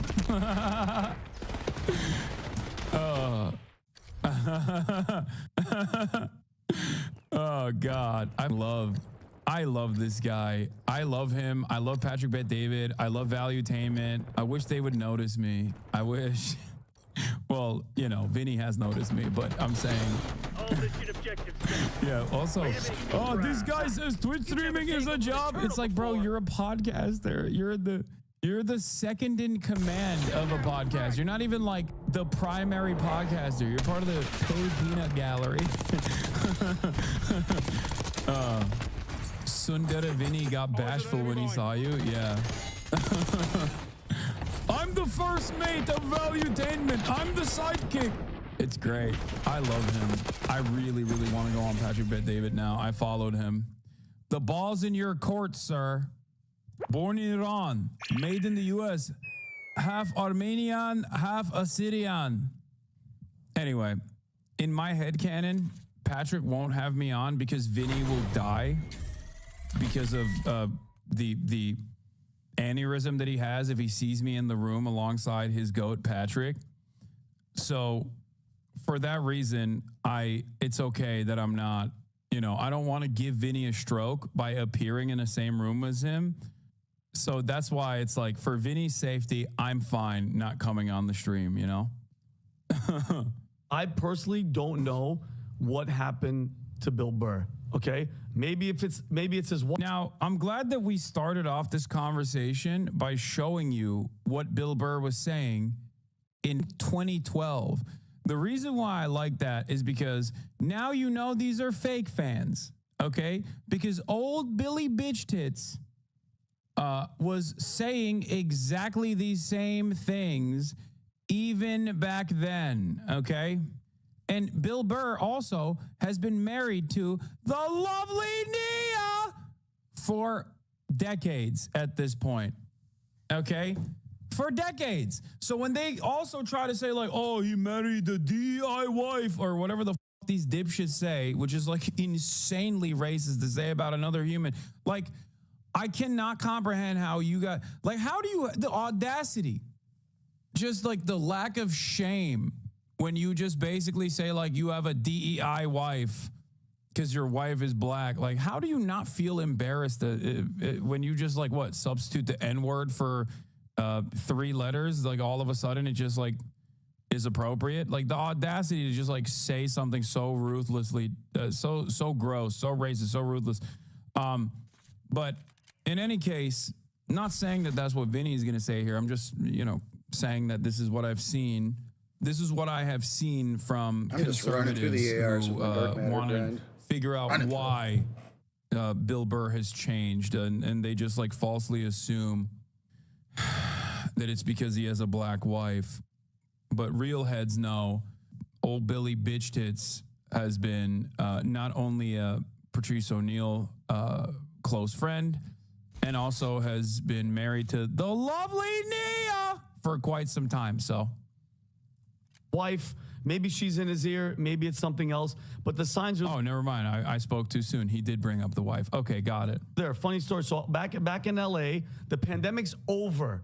Okay, one of my friends, Mark, is doing comedy shows outside in Hollywood behind like one of those nightclubs. Bill Burr walks in, tight ass. I'm talking about the mask was so tight, nobody else is wearing masks. He's the only one. Tight mask. This is how gone he is as a liberal. Don't you lefties hate Patrice O'Neal? What? Incel for life? Dude, I need you to understand something, okay? I don't hate any comedian for what they're saying, for their comedy, unless it's hack shit, okay? That's what I hate. I can't stand hacks. That's it. I know that this breaks your previous understanding of what like leftists are supposed to be like or whatever. That's it. Most of the people, and are there actual, lefties, social justice warriors, radlibs or whatever, who don't like any comedy whatsoever because they think it's reactionary across the board? Certainly. I'm just not one of them. This community is not one of those communities. I literally have Cumtown hosts on this broadcast all the goddamn time. Shut the fuck up, okay? Now, having said that, I can't stand hacks. What do I mean by this?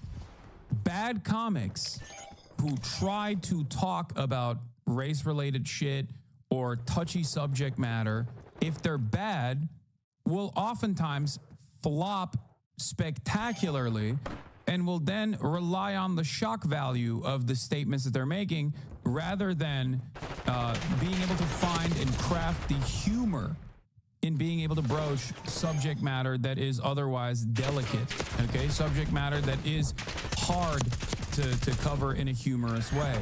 That's it. There's no such thing. There is no issue that you can't talk about in a humorous way. I don't believe that there's any issue. It's just there are plenty of people who are not creative enough, smart enough, funny enough to be able to drive comedy out of issues that are delicate in nature. That's it. Yeah, comedy is at least a bit about getting away with shit. If you don't get away with it, you failed at comedy. Exactly. Exactly. The best comedian, the smartest comedian, and I think like Nick gets in his own way in a lot of instances, but Nick is a hilarious comic, and he has a lot of edgy moments, right? But the best comedian, like someone like Nick Mullen, okay, can make the wokest laugh with shit that he's saying that if another person was repeating, someone like myself, for example, who's not as humorous, who's not as funny, who's not as clever, who's not as charismatic, everyone would yell at. That's the difference. That's the difference. The difference is Nick Mullen can get away with it despite being a, self-sabotager and whatnot, but that's like totally irrelevant to this point here. Like when we're talking about raw talent, Nick is hilarious. He's very funny. And you want to know why I know he's very funny? Because he can make you laugh while saying shit that's truly unhinged. Things that most people would literally look at and be like, oh, this is shocking. I can't believe he's saying it. That's it. Nick might have the greatest comedic mind in comedy ever. It's almost criminal how still unknown he is. No, he's brilliant. He's very funny. It's obvious that he has raw, natural talent, okay? Having said that, there's also a lot of work that goes into comedy. People don't understand the background shit. People don't understand how many times you have to bomb until you put together a working set that can kill in front of any crowd. And especially with like podcasting, comedians doing podcasts, when they're testing bits, they're going to come across as reactionary. They're going to come across as crazy. Shane Gillis's like compilation of anti-Asian sentiment is a perfect demonstration of that. Shane Gillis is a very good comedian. He's a very funny comedy writer, and he's also a very good comedian.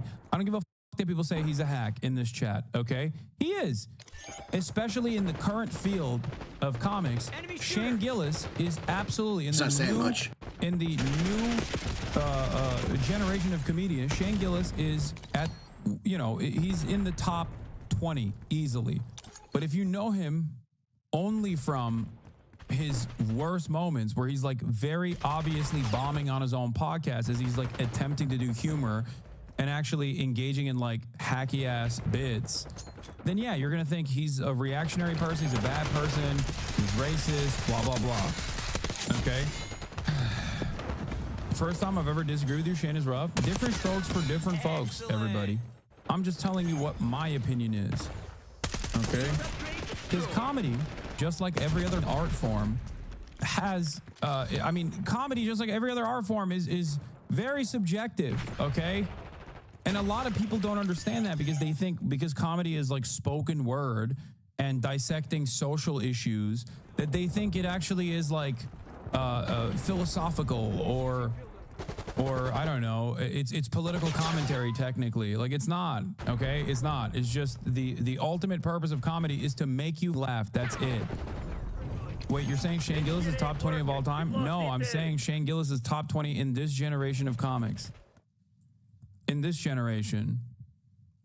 And I'm friends with, close friends with some of this generation of comedians. Like I trust me, I'm telling you. I think that he is easily in the top 20 of this generation's comedians, best comedians. In terms of like someone etching their name into the halls of greats, I would say Bill Burr from the previous generation of comics. Bill Burr has, I think, reached George Carlin era greatness, in my opinion. Which is why it's kind of weird when people are getting upset at him on this like stupid ass right-wing podcast. Goes on stage, kind of, you know, away from everybody, doesn't want to go on anybody. Then he goes on stage. The stage is circular. You don't know comedy? Yeah, I know. I know. I don't. You're right. Then he takes off his mask and he proceeds to tell jokes, Rob, and now everybody's laughing, projectile spitting towards him. So the irony is just, it's hilarious. And the fact that he's saying he thinks Elon Musk, guys, and the fact that it came out, what, Rob? Thoughts on pre-cancellation Louis C.K.? Yeah, Louis C.K. is also, regardless of his sex pest shit, Louis C.K. I think was also a very good comedian. Like remove his real world actions out of the equation, and just, if you were to separate the art from the artist, I guess, if you want to, and you look at his comedy as a standalone product, yes, he is also one of the best. The proof is how much he laughed at his shit, okay? And honestly, ironically enough, before his understandable quote-unquote cancellation that didn't really, you know, cancel him, obviously he won a Grammy after that shit, but ironically enough, as a major former Louis C.K. fan at the time, when I saw him at what is it, the arena, like the one near Compton, I remember seeing him live and thinking, damn, he kind of started sucking at that point. And I haven't really listened to his new stuff, so I have no idea. Maybe his the Forum, thank you, not the arena, the Forum. I would say that like he was actually falling off spectacularly with his wit. Maybe he's a lot funnier now. I don't know. I haven't really heard his shit. Last month, he still thinks you're so stupid and gullible. You think this guy is gonna do the Nazi salute twice? That just shows how stupid Bill Burr is, okay? That's how gone he is. I guarantee you he was one of the BLM posting the black squares and all that shit. He probably donated, even though they stole all the freaking money. But here's my question, Bill. What have you ever built? What have you built? We talked about this. Wait, what is Vinny built? Is Vinny a builder? Damn, he's getting red again. I was about to comment on how like Vinny seems to be doing a lot better this time around. Like he doesn't seem like he's seething. He doesn't seem like he's turning red. And boy, was I too fast. Boy, was I too fast on that. I pulled the trigger too quick. He's going red mode. Yesterday, your podcast studio, Elon Musk. He's like, what have you built? What have you built? Why would you ever get mad at Henry Ford? He wants to build company towns. That's a good idea. What have you built? Oh, these guys run around saying they're anti-fascist. What are you talking about? I read the pamphlets. Henry Ford is not only industrious, he's built a lot, he did the assembly line, but also on top of that, let me tell you what else he did. He bought a newspaper in Dearborn, and he started talking about the truth. He loves writing.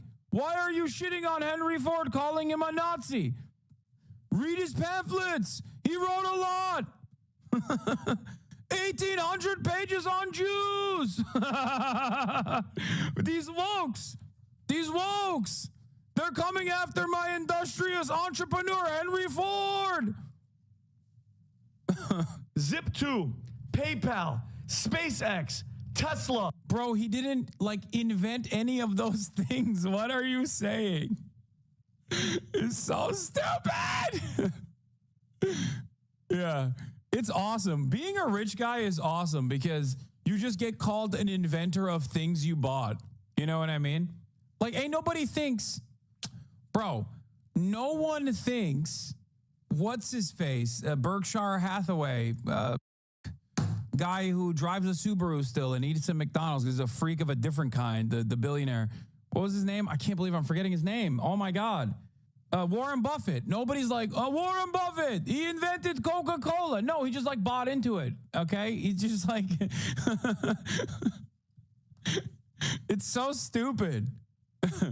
Listen, I invented housing. Okay, why? Because I bought real estate. That means I invented the concept of a house.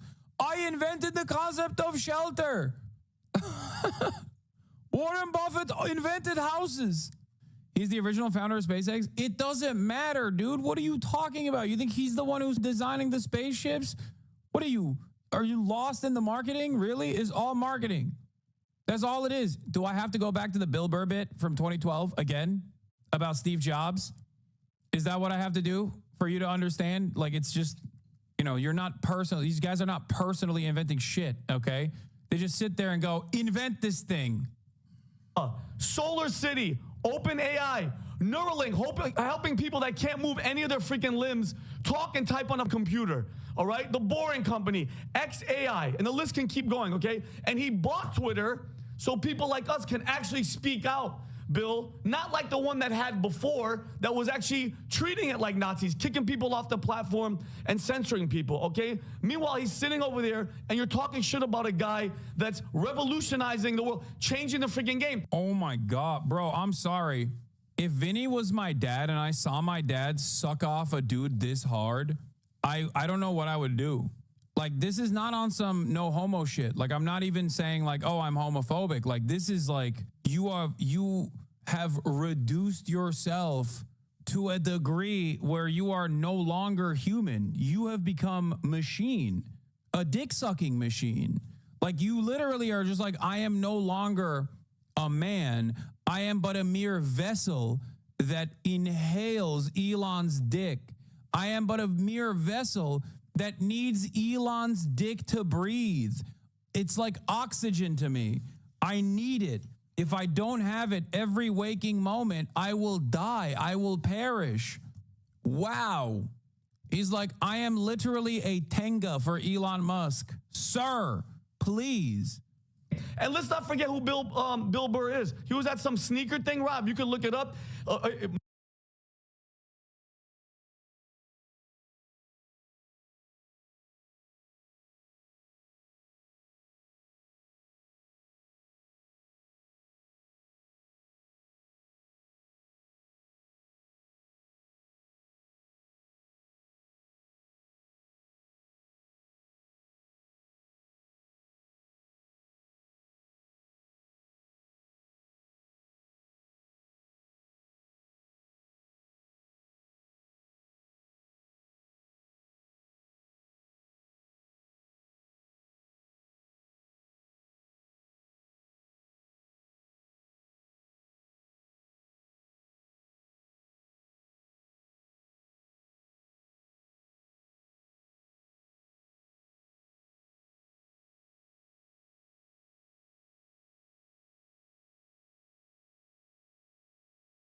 Millionaire. I hate him. He's on a sneaker thing. He made a joke. He said Luigi. I got so scared. I'm not going to hold you, bro. This is what you do to Braun. I'm not going to hold you. You do this with Braun? Yeah, okay. Elon Musk versus LeBron James. Did Elon Musk score 50,000 points, lifetime points in the NBA? No. Suck my dick. Yes. It is not glaze if it's worthy. It's not glaze if it's valid. Don't get me fucking started on LeBron James, dude. It's crazy to me that there are still, and I'll say it, white supremacists in this chat who have any kind of criticism against the GOAT, Lamau, okay? That is crazy, dude. That is crazy. Hey, you have a career that spans entire lifetimes of dominance, okay? You do that, and then we'll talk. LeBron James has never had a bad day. He's never had a bad year. He's never had a bad season, okay? He invented basketball. Everybody stop playing. Put some respect on it, okay? Pour some honey on it. Put some respect on it. It's not glaze when you talk about LeBron James. It's just the truth. Let's continue. Multi-millionaire that use a capitalist. I'm black. Why are you attacking black chatters? Oh, I'm sorry. I didn't realize internalized white supremacy didn't exist in the black community when black people make fun of LeBron James. They are basically also wearing the Klan robe. That's right. I'll say it. I'll say it. Jordan was golfing at 37. LeBron was breaking the all-time scoring record. Thank you. Anyway, let's continue. Country to become millionaire, talking shit about the system, and then says free Luigi. Okay, free Luigi, a guy. Dude, he's mad about the free Luigi thing. It's like, bro, don't worry. You're not a healthcare CEO, okay? Like, he obviously also jokingly mentioned that when he's talking about sneaker quality going down, but for the same price, if not more expensive. Because I remember the actual clip is from this, okay? I don't know where he actually says it, but let me see if I can find it. This is cool. I mean, I can't pull off any of this stuff. Yeah. I feel like you got to at least be able to put it between your. I'm not. What about this with this fit? I feel like these Kobe's with these clothes. Yeah, is that what you mean? This fit. Yeah. With these pajamas. No, okay. I don't get what this cascading crest function. Yeah, what is that for? Do they really think I'm gonna go that hard at this? I know. Break my ankles. This is gonna get stuck in the linoleum in my kitchen, and it's gonna cause me to blow out my ACL. Going, wait, did I turn on the coffee machine? That's what's gonna happen. I want to talk about your friend Paul Verzi, who is a big dog. I never take it to the track. It's like, why did you buy the car? So got me those. This King is to wear them a little bit. Where is the? Is that plastic? All legit. That's legit. All legit. Are those your birthstones? What kind of a man wears a multicolored bracelet? Come on. Are you an ally? It's called the Fruity Pebbles. Sam from the Converse Archive. Huh? Oh my God. Do you know what these are? Those tiny Archibalds? No, Kevin McHale, 1983. Yeah. Oh my God. 1984, I think size 18 or something. From Sam from the Converse Archive. Okay, what am I doing with these? No, I'm just showing you. We pulled them because I think you tweeted at Paul that like these were your Jordans, no fast breaks. Oh, okay. I hold this one. I can't hold two of these. I haven't watched this special yet, but I might have skipped it. Watch this. It's short. What? Why don't they push? Dude, are you serious? I'm looking for the free Luigi moment, and this goes, hey, man, watch this totally, like, irrelevant clip. Oh, fuck, I clip. God damn it. God damn it. God damn it. God damn it. Okay, so he's complaining right here about free Luigi. Let's go to the 3rd minute. You said he said it right here. Green and white, one of your favorites, 2023, your favorite shoe. Oh, they brought it back? Yeah, they brought it back a couple of times, and they went with cheaper leather. Okay. You know what I mean? Because some corporate had to give himself a bonus check at the end of the year. What if we made it worse, but made it look the same? Yeah. Then could our pools be bigger? Not free Luigi! Like, it's obviously a joke. This guy, on the other hand, is like, no, that's an active death threat to Nike corporate executives. Like, the is wrong with you, man? These people have basically become what they despise. They constantly chirp about, like, how comedy is dead because woke's ruined it. You can't say anything no more. Only to turn around and be like, wow, this comedian said free Luigi when talking about corporate executives are oftentimes putting the interest of profit over making better product year over year. It's a joke. Who the is killing comedy then? Jesus Christ. Free Luigi, a guy that murdered. I don't give a shit how you feel. Oh, you can't make a joke like that. You can't. You can't make a joke like that. Why are you doing this, Bill? You're making me so upset. Yeah, we got dark woke on the one hand. We got soy right on the other, dude. Holy shit. Jesus Christ, shut the up. Holy moly. Snowflake, dude. I need to report you to the authorities. You said free Luigi. Oh, no. Jesus, are you not value-tained? Exactly. According to his own bio, Vinny was later discovered at an open mic night by Damon Wayans' niece. Wayans subsequently cast him on a sketch comedy series, The Underground, on Showtime. Wait, this guy's a comedian? Vinny is a comic? Shut up. Someone sent me oh my God. Give it to me right now. Give me one of his old sets. Oh my God. Okay, I gotta go pee. And by the time I get back, I hope you guys have found one of his old sets. About the guy praising a guy that murdered a guy in the middle of the street in cold blood, that's married, has children, just shows exactly what Hollywood does to these liberals like Bill Burr. Bill Burr, still funny as hell, but something has shifted and it's changing, and that's what Hollywood does to these people. It's freaking sad, bro. And you've admitted it. Bill Burr says, I'm just a comedian. And this is the game that they play.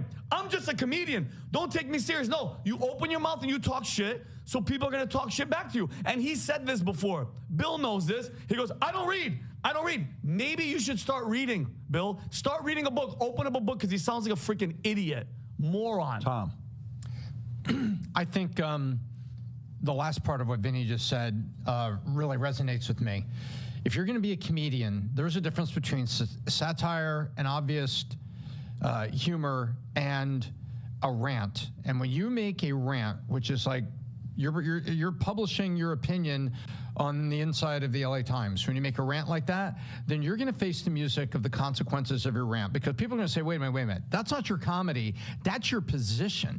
You're not making fun of something, you're taking a position here, and you need to hear from us. And now we're going to go back and we're going to talk to you about it. And people say, no, stop. The thing he said about Rachel Maddow, he was just making a joke. Nobody's saying that. People are looking at this guy going, wait a minute, dude. That's a position. That's an op-ed. That's an opinion page on your own personal newspaper. And you need to own up for these things you've said and back them up.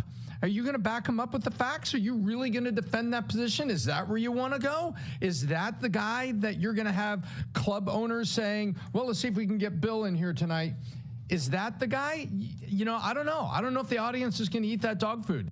Yeah, club owners would hate to have Bill Burr show up at their comedy club. Yeah, Bill Burr, who is literally hailed by every working comic as one of the all-time greats at this point. Like, Bill Burr is so respected that Joe Rogan will still have him on, despite the fact that they do not see the world in the same lens, okay? Joe Rogan, who despises people who disagree with him at this point, Joe Rogan would absolutely love to have Bill Burr on. Wait, what? Lamau, like he's doing clubs? Yes, Bill Burr still does clubs. Of course he does clubs. Every comic does clubs, no matter how big or small. You want to know why? Because that's how you make your material. You have to test out your bits in front of a live audience. You think he just like materializes this stuff? No, of course not. He goes to clubs. Of course he goes to clubs. Bill Burr, anytime, any place around the country, can just walk into any comedy club. Hassan, a comedy pro now? No, for years I have been a comedy fan, like a nerd, okay? A comedy nerd. That was the one thing I used to love doing. I had friends who worked the door at, I would literally go to the Belly Room to watch, I would go to the Belly Room to listen to the OG Brian Moses, before the Comedy Central purchased it, like the roast, what do you call it? What the fuck was it called? My brain is not working at this point. I'm sorry. I've been on. No, Will worked at comedy clubs too, but that's not even who I'm talking about. So why aren't you funny?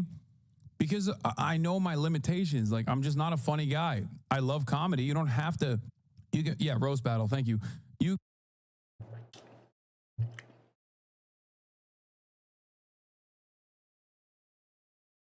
You're a funny guy. Your British accent, your oi bruv bit, and your Trump, these are excellent bits. Very funny. Hassan is funny. Disagree with me or not. That's why that was. I know it's a touchy subject now, but Leftovers, he was funny on Leftovers. He bounces off Stravos really well. He's funny, dude. Come on, own it, son. Funny guy. You can be a comedy nerd and not be funny personally. I'm just not good. I can't do comedy. I can be funny every now and then, but that's the difference between me and like Vinny, who I guess don't see that limitation. Let's see what he had to do. Here, pretty sure, Californians. Okay? From New York, we don't have that shit. It's the best burger I've ever had in my life. There's 5 guys, you guys have all that shit. In and out, number 1. And I love when you first step. Okay, very good start. Praising the Wait, I don't want this guy to what? Vincent Oshana is one of the best comedians working today. No exaggeration. What? What is this video, bro? I don't want to hear this nerd. It's a joke. No, I want to just hear him. I want to hear him. I don't want to hear the bit that this guy is doing.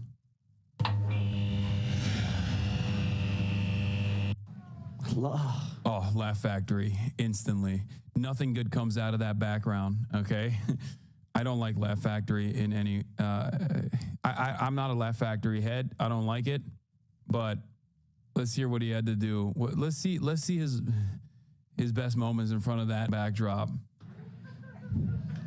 And I hate everybody. Remember when it first hit? Everybody had a cure. Everybody had a cure. People were like, who had that friend? That was like, hey, Sarah with the H. Extra. Oh, those bitches are extra. Sarah, she's extra. Why do you need that, bitch? Your parents knew who the you're gonna be. Oh my God. This is the same guy? This is not that long ago, bro. Bro, this is the guy now talking about Bill Burr. Oh my God. Hey, yo, he's zesty as hell. Yo. What the? Everybody had that friend like, hey, come here, come here. It was always like a remedy to, they're like, listen.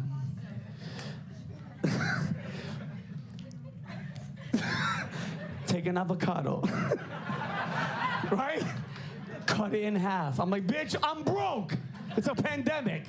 Cut an onion, a red onion, not a sweet onion. Duct tape it to your foot. Take a nap. That'll suck COVID out of your... Who the told you that, bitch? Dr. Fauci? You guys all heard this one. Be real, boil water, hot water, squeeze 4 lemons, shove your head in boiling water. COVID runs out of you. What about burns? Who gives a do you want COVID? It's killing people. Tom Hanks has it.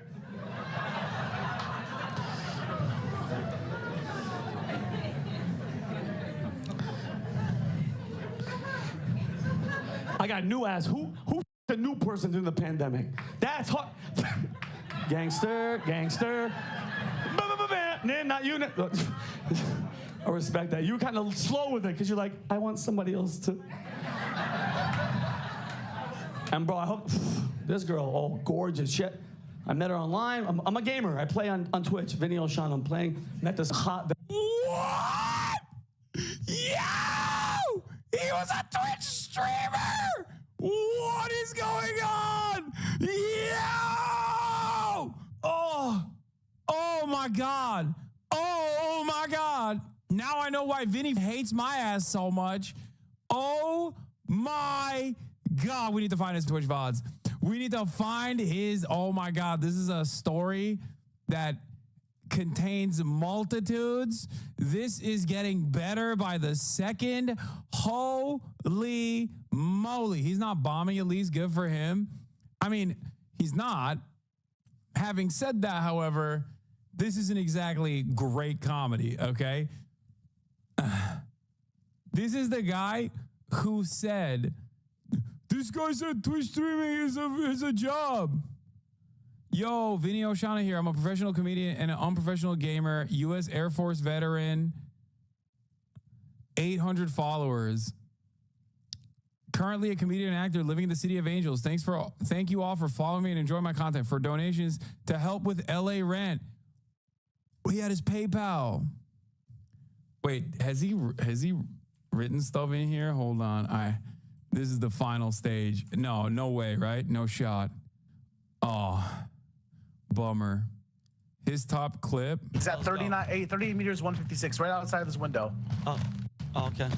Let's There, let me get some people around. Run. Plates. Let's go around. Yeah, let's go. Give me some plates here. I don't have any plates. Here.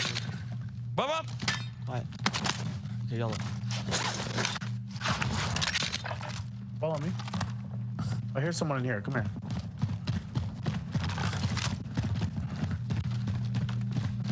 Yeah, 20 meters to the right of us. Get ready. He's coming right behind us. Get ready. Yeah. You got him? He's at 30. Wow.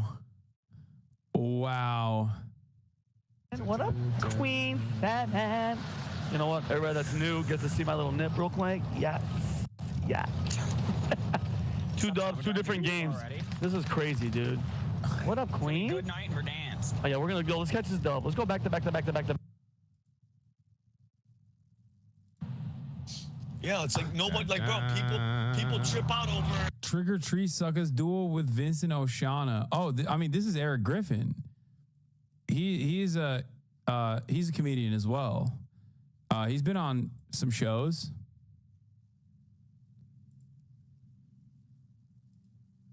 Back to back. Nips. Oh, I was showing. What's her name? What? Look at that chat. Wait. Oh, and I'm getting shot.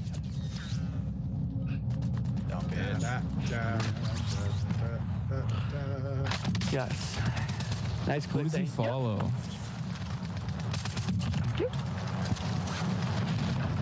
Damn, he got owned. Who does he follow? Huskers, Hitman Gaming. I think like all of his followers are like friends of his, right? And then Eric Griffin. This is sad. Vinny could have been normal. Nah. New Kaiser YouTube. I am getting shot at. Todd is running out the door. Where the is Eric? He's Stalking on live, kind of mid, kind of wild. How is this stalking? He's literally not only is he a public figure, but we're looking at his evolution as like a comic. At this point, he is a comedian trying to make it out the mud. We just went down the Vinny hole to try to understand where, like, what his evolution look like. And God damn it, let me tell you, okay? It's far better than my expectations. Wait, what? Yo, he IRL streams? Let me see. Guys, is the light better? It's a little bit better, like it ain't so cheap, bro. Like now there's a little bit of hint of fucking color. Jesus. See, as a Twitch streamer, I also know what this looks like. You know what I mean? Jesus. Yo, Arkham, I love you, bro. Thank you. And I will. This is my first time. Yo, let me see. Amazing. Anyway, yeah. Well, I think I'm gonna, I think it makes sense why he has this kind of smoke for Bill Burr now, because like if your career absolutely imploded and you failed in spectacular fashion in both Twitch streaming on your own and also in stand-up comedy on your own, and then now you have to play the role of like the right-wing guy who looks like a used car salesman who took steroids and is like talking about how DEI is ruining America. If that's the role you have to fulfill, then yeah, you're going to fulfill that role, right? He was noticeably less red when he was zesty, you know? Going, wait a minute, dude. That's a position. That's an op-ed. That's an opinion. I'm not going to lie, dude.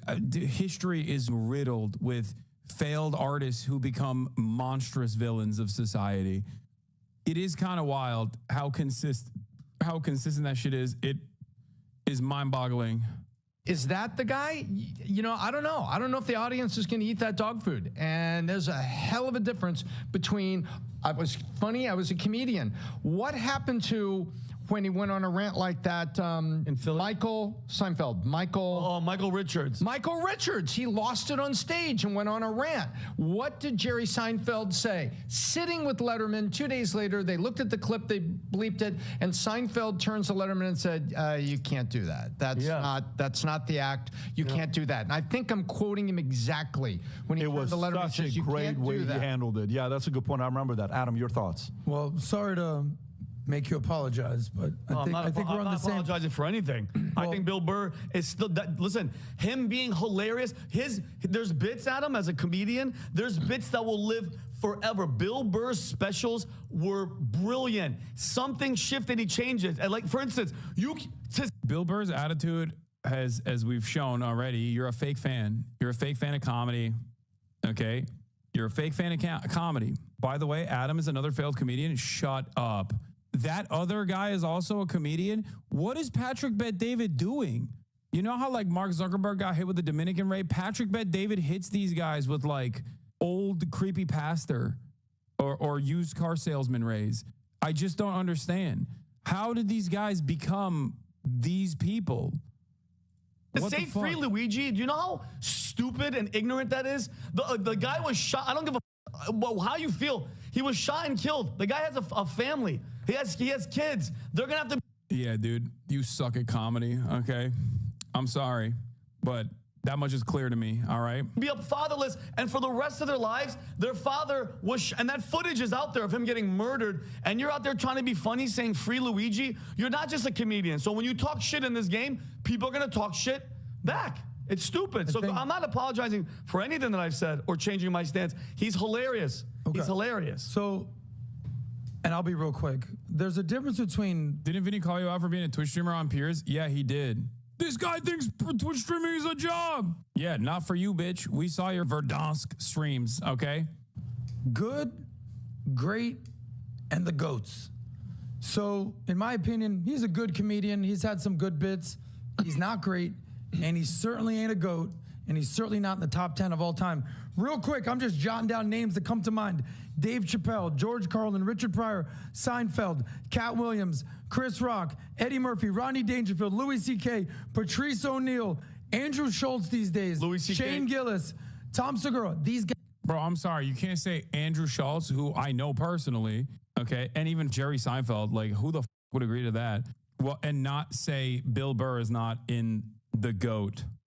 Guys, and I'm just riffing. You think Bill Burr's not better than Tom Segura? Than Tom Segura? Yes. I don't know. Louis C.K. But the fact that that's even a conversation is my point. Yeah. Is that nobody would say Tom Segura is a top 10 comedian, maybe active, but of all time, Bill Burr ain't in that list, what does that have to do with him saying, like an idiot, that Elon Musk took that opportunity at the inauguration to throw 2 Hitler salutes like he was dog whistling towards Nazis and white supremacists. That has nothing to do with his comedy. That's just pure brainwashed ignorance. Bill Burr is smarter than that, or at least I thought he was, but by his own admission, he doesn't read, okay? And then when people check you, for you to go, Adam, I've never done this. Well, I'm just a comedian. No, I use this mic, and when I speak from the freaking heart. And guess what? Check me, tear me apart, talk shit, and we can have that argument. But to be saying the shit that he's saying, Adam, something shifted. Somebody was in his ear, and now what? This place is a shitty place, and we should feel sorry for living in America. And by the way, you're talking about an African guy. This guy's not from this country and whatever, and that nails our point. This guy is revolutionizing the game, bro. NASA who? It's Elon Musk. Oh my God. He's just like angry that Bill Burr's not demonstrating fealty to Elon Musk. now that I know he like at least attempted to do comedy, it just puts Vinny in a totally different perspective for me. I will never be able to see him the same way ever again, dude. In my mind, he's this guy. Venezuelan girl, and she's like, I have stage 4 cancer. And I was like, oh shit, come over. I don't give a Yeah, thank you. Who's on, bitch? What have you done for your community? I'm giving back, all right? I'm like a one-man Make-A-Wish. She's leaving. I'm hooking her up, all right? I swear to God, I can't make this shit up. So, yo, she walks in, mask. And I'm like, okay, look, I'm like, we're good. She's like, no, I can't. I have to, I'm like, you know, listen to me. I'm 42 years old. You need, I'm not just gonna, like 22-year-olds, y'all just, hey, beam, no, it's not. I need like a. Oh my God, is he about to f the stool? Oh my God, is he about to f the stool? Nick, you know what I'm saying? Like a lawnmower needs like a, you gotta, I need like a build-up. So she's naked, she's fucking gorgeous. I'm just standing there like, I'm like pinching my own nipples and shit. I'm like, what am I doing? She's like, my immune system. She goes, I can't. She's, I'm wearing my mask. I'm like, she goes, you have to wear your mask. I'm wearing a mask in my apartment. I don't have COVID. So I'm hooking up with her. She no kissing, no nothing, bro. Yeah, bro. No, I had to. It's pandemic, pussy. I have to.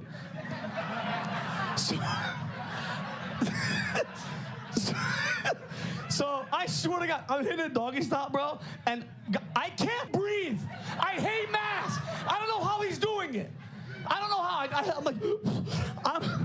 I'm like, I'm trying to lower the mask, but she keeps trying to turn. And I'm like,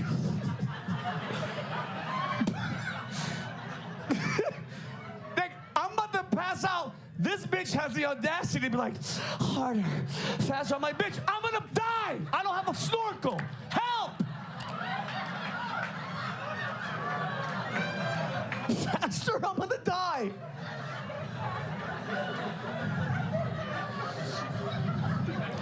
The only cool thing was, and you guys know, every guy here, when you hook up with a random and you want them to leave, I didn't have to say, all I had to do was go, she just ran. Bye. Bye.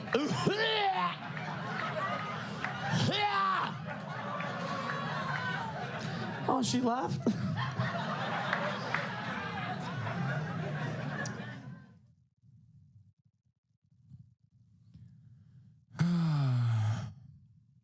Now right now, bro, with Doge and everything like that, comedy aside, what Bill Burr is doing, bro, is not in his like wheelhouse. He looks ill-informed. He looks stupid, and I just wish, and I hate to be the guy that says stick to comedy, bro. You were hilarious. You were hilarious. The specials were amazing. He's just getting more angrier and bitter, and I think somebody is in his ear, and I think we all know. But they give him a pass because he's liberal, because the actors and actresses that step out and give opinions that are conservative get barbecued. Thank you. If you drink a lot of coffee, Chad is being Chad, but that could have been a lot worse. He's just a regular amateur comic. Yeah, I mean, it just like flopped.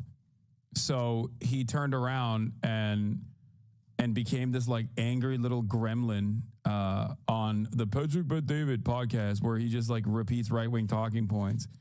Is usually that simple for a lot of these guys, because they probably see this as like another way of basically another way of entertaining people, you know? And if you're desperate to entertain and you can't do it by being funny, you'll do it by saying this shit. Don't play this? Yeah, I'm not allowed to do that, but it's still socially acceptable to shoot a missile in the general direction of somebody you're upset with. This is from his new special where he talks about Israel a little bit. Now, have you guys know already that Bill Burr is pro-Palestine, right? Because I feel like people are gonna... You're like, dude, there was like kids over there. This is my favorite response. Well, you know, they're using kids as human shields. It's like, well, you got to work around that. Jesus Christ, if I'm mad at my neighbor and I want to beat the shit out of him, but he's holding a baby, right? I wouldn't come in and try to punch him through the baby. Hey, you go in, you know. Felix doesn't think this is really Louis C.K., by the way. He thinks this is like a fan. He thinks this is a fan account and not the real account. Or at least he's suspicious that it's not like actually Louis C.K. No, you throw a hook. You sweep the legs. You do it on the lawn so the baby bounces off the grass, all right? There's rules to this shit. I do think it's hilarious that college kids are all freaking out, you know, supporting the Palestinians. How dare the Israelis do what our country has been doing for 20 years? What the You don't do that shit, we do. Oh, you didn't like that one, did you? That was too close. All right. Last joke doesn't make any sense because the college kids protesting now weren't even born 20 years ago. Yeah, I know. He's trying to make a joke, dude. It's not his best, but you know, he's literally on the record saying like, yeah, I think I'm gonna take the side of the college students. They have a historically good track record. A couple weeks ago, I overzealous with a new video. He offended both sides. Lamont, only leftists get that joke. He also very quickly tries to recover because he recognizes that it didn't land. That's why he said, that one hurt, didn't it? Like, that's a classic way that a experienced comic will address something when it doesn't stick the landing. Hassan the joke explainer, yes, I enjoy comedy and also have at least a decent amount of autism in my body. So for me, oh, this is the lovely Nia. Billboard talks new stand-up for Drop Dead Years. Bill's new special comes out tomorrow on Hulu, and he's currently on Broadway. So yeah, he's doing just fine. Nia, we beg you to give Bill his balls back. It's really hard to see him like this. Let the man be great again. These guys, dude, conservatives are so one note. It's so goddamn annoying. They literally always are just like, they just can't comprehend it. Like, oh, my beloved comic is saying things that I don't agree with because I didn't understand his old material. So it must mean that his wife brainwashed him. Like, you're an idiot, dude.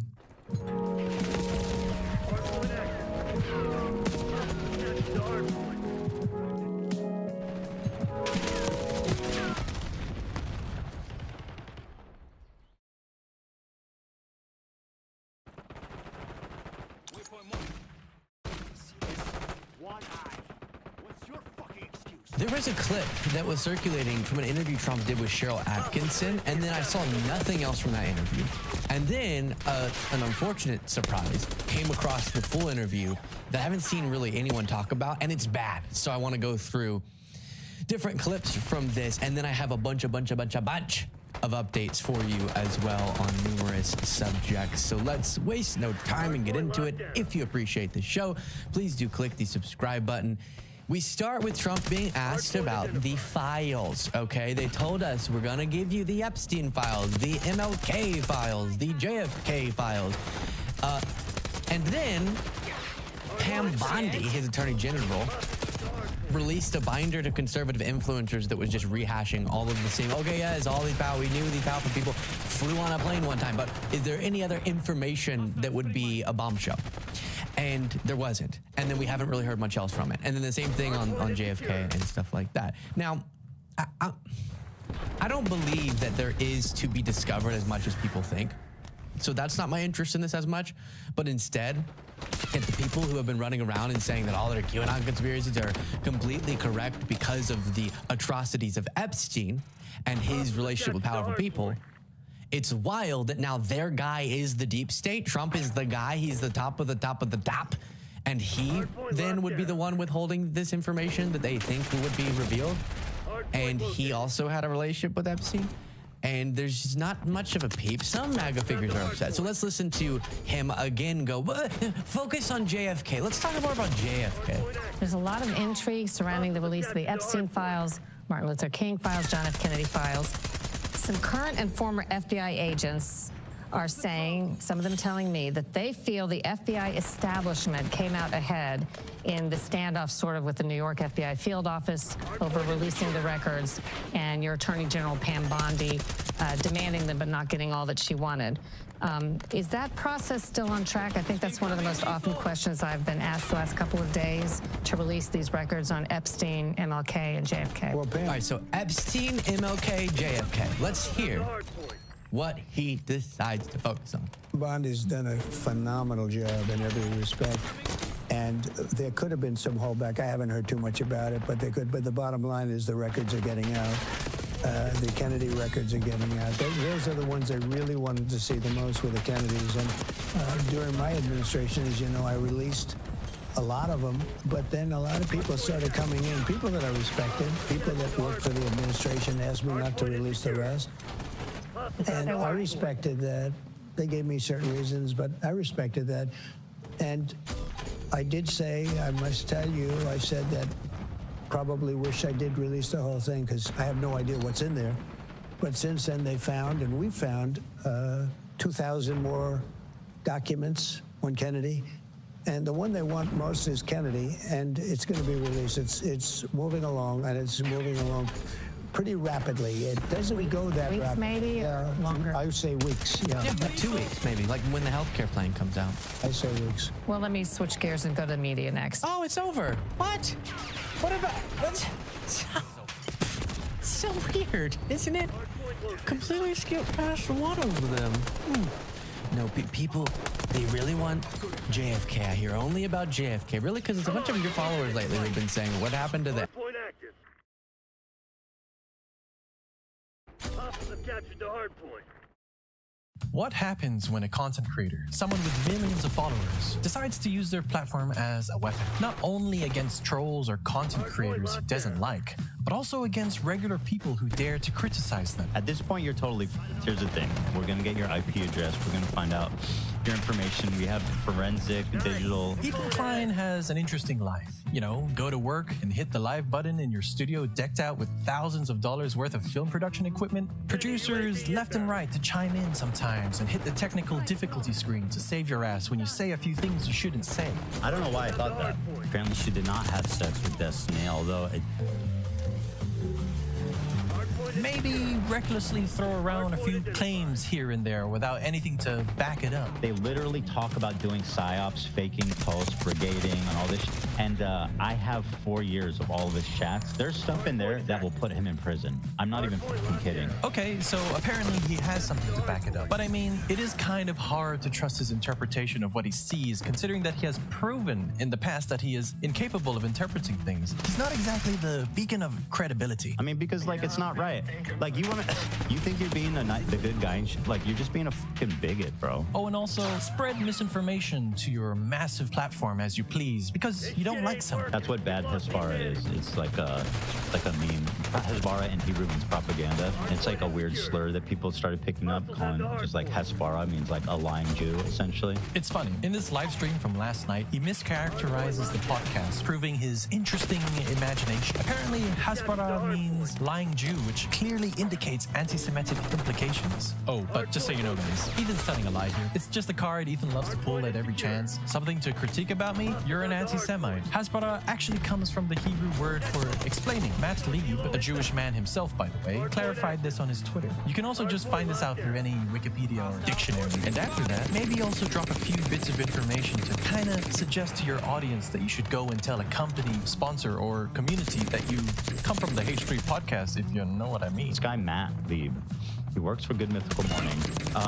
This guy works for Good Mythical Morning, acting like he's wholesome. He's evil. I mean, he's just a disgusting piece of shit. And I think it's insane that Good Mythical Morning and hire somebody. I mean, it works. Your fans show up to the brigade. They just aren't the sharpest tools in the shed, though. You fool. He said that he works at Good Mythical Morning. He's not a guest. He's been working there since 2019. You've blown our cover now. I mean, look at this. They're brigading the video now. These are how many dislikes they got on a normal video. And here is the episode that came out after Ethan said he works for Good Mythical Morning. This guy works for Good Mythical Morning. I mean, he is pro-terrorism. He's evil. He is just a disgusting piece of shit. Look at how many dislikes they have now. And the comments. And then, for good measure, recklessly throw another comment. What are they just watching an Israeli showing clothing and shitting on her? Like, is that what they're actually doing? Even though they're actually watching a TikTok of a woman in New York who wants to sell clothing that she named after individual hostages, and then call it a day at work, and then make some Instagram stories too. Ethan and Hila have built an empire, millions of subscribers, a dedicated fan base. With that kind of influence comes responsibility. But instead of using it wisely, they manipulate it. When you recklessly throw around unchecked claims, some people are going to believe you. The audience takes what he says at face value. Or sometimes, not everybody is able to listen to every moment of the podcast. Look at what he says here. And he's bringing on somebody that wants to kill my wife, unironically. Ooh, I gotta go. That's all I can watch. I'm late for my hot dog eating contest. But damn, he tried to kill his wife? Here's what you would have seen and heard if you didn't tune out. Or in a video game. But I do think, I mean, he is pro-terrorism. The real problem is that it just doesn't stop with words. His audience absorbs the tone, the narrative, and the hostility. When you alter reality, when you mislead millions, when you encourage mob behavior, whether directly or indirectly, you're not only an entertainer, you're an abuser of power. So today, we're exposing how Hila and Ethan weaponize their influence and why it needs to stop. If we can't have like words that we can all agree on, how are we ever going to talk about anything? That's a great point, Hila. Let's first define some words to fully grasp what we're dealing with here. If this is your first time on Earth, there's this thing people often like to do called abuse of power. This is the abuse of a position of power in order to harm other people, to bully them, or place them at a disadvantage, in order to procure personal advantages for oneself or one's favorites. Doxing describes the search for and publishing private or identifying information about a particular individual on the internet, typically with malicious intent. Doxing is also a common tool used by dictatorships and authoritarian regimes to silence dissent, intimidate opponents, and control the population. Just to be clear, I am just defining phrases here. Ethan frequently makes petty and accusatory remarks about Hassan, some of which veer into exposing aspects of his private life. He tries to expose that he might have a secret girlfriend, or how he is certain he has a housekeeper that he doesn't pay appropriately to socialist standards, and also that he communicates with her over a translator. So I dropped a bomb on Instagram stories yesterday that since our friendship was a farce, I have zero problem discussing these things. I put out a question before, who's making his chicken? People have been wondering who's making his chicken. His fans and supporters say it's his mom, which is, they really think his mom is just slaving away all day. A grown-ass woman with a job who apparently just got a PhD, like she's like a real-ass person with a life. She's just at home cooking chicken for Hassan all day. So they're calling me a liar, which is good, because it means that if it's true, which it is, it might affect their opinion of him. I met her. She's a lovely Hispanic lady. She doesn't speak English, she cleans and cooks, works full-time, I believe. Hassan grunts and uses Google to talk to her. Because I was shocked, frankly, when I saw her, so I asked some questions. I was like, is she, I think she's undocumented, which is, I don't know for sure, but that was my impression. To take advantage of it, I would have gone and got myself an undocumented worker to clean my house. And on top of that, he demands Hassan to reveal his supposed housekeeper's wage. While Ethan spreads this misguided narrative around, here is a Twitch streamer who's also been to Hassan's house. Cinderella, Austin, Will. I've been there. Wait, am I not a real Hassan friend?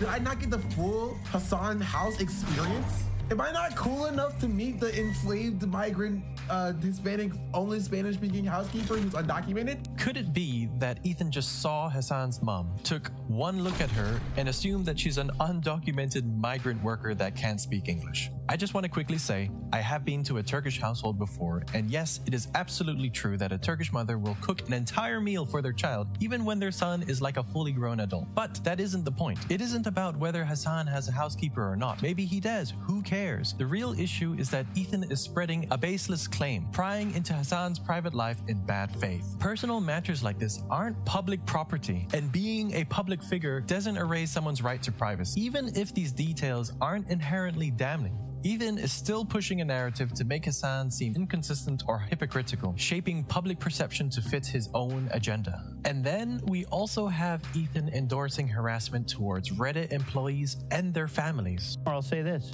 I do want to say Steve Huffman, Jen Wong, Drew Valero, do you think that is? Yeah. Christopher Slow. I would very much not want you to experience how terrible it is to have a snark subreddit digging into you and everyone close to you and organizing harassment in real life and online everywhere you go, because I just don't want that for anybody. It would suck to make a snark subreddit about the leadership of Reddit. That probably exists the way that you just think said that. so? I mean, well, let's there's go nothing join. Redditors love more than complaining about Reddit. I don't so. think so. I think we might be starting a movement. But if there is one, then God bless, let's join. You know what I mean? Let's join the movement. I won't be joining that. If you can't beat them, join them. Considering Ethan has a massive platform, he is playing with fire by pointing out specific individuals and entertaining the idea of targeting them. The passive-aggressive justification of saying, would very much not want you to experience, is an indirect encouragement of scrutiny and potential harassment. With his audience influence, even a vague suggestion can inspire people to take action, whether he explicitly commands it or not. This was sent to my sister today. She's 16 years old. They haven't slowed down. This is the type of shit my family receives every single day. This is a form of intimidation rather than constructive criticism. Encouraging a mob mentality can incite people to actively participate in targeting individuals. While Ethan and his fans may argue that this isn't doxing because the names were already public, the issue is how he framed it, which is problematic and falls into a gray area of targeted exposure, a form of soft doxing. Just because something is publicly available doesn't mean it's ethical to broadcast it in a way that could lead to harassment. Executives at Reddit aren't the same as celebrities or politicians. They likely don't expect or want their names amplified in a way that could lead to direct targeting on a personal level. Not only does he dox public figures, but he also doxes private individuals.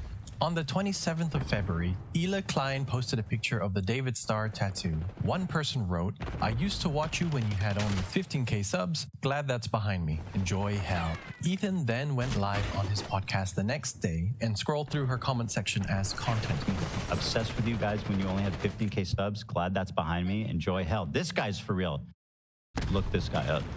Enjoy hell. He said, "Enjoy hell." That's halfway there. He's not. Oh yeah. Yes, he's a real guy. Him 'cause he's not showing up for me. Here he is. If anyone, let's see if I know, can identify him at all. Which one's Joe? Let's see. I think it's this guy. No, it is. Here, let me show you. That's him.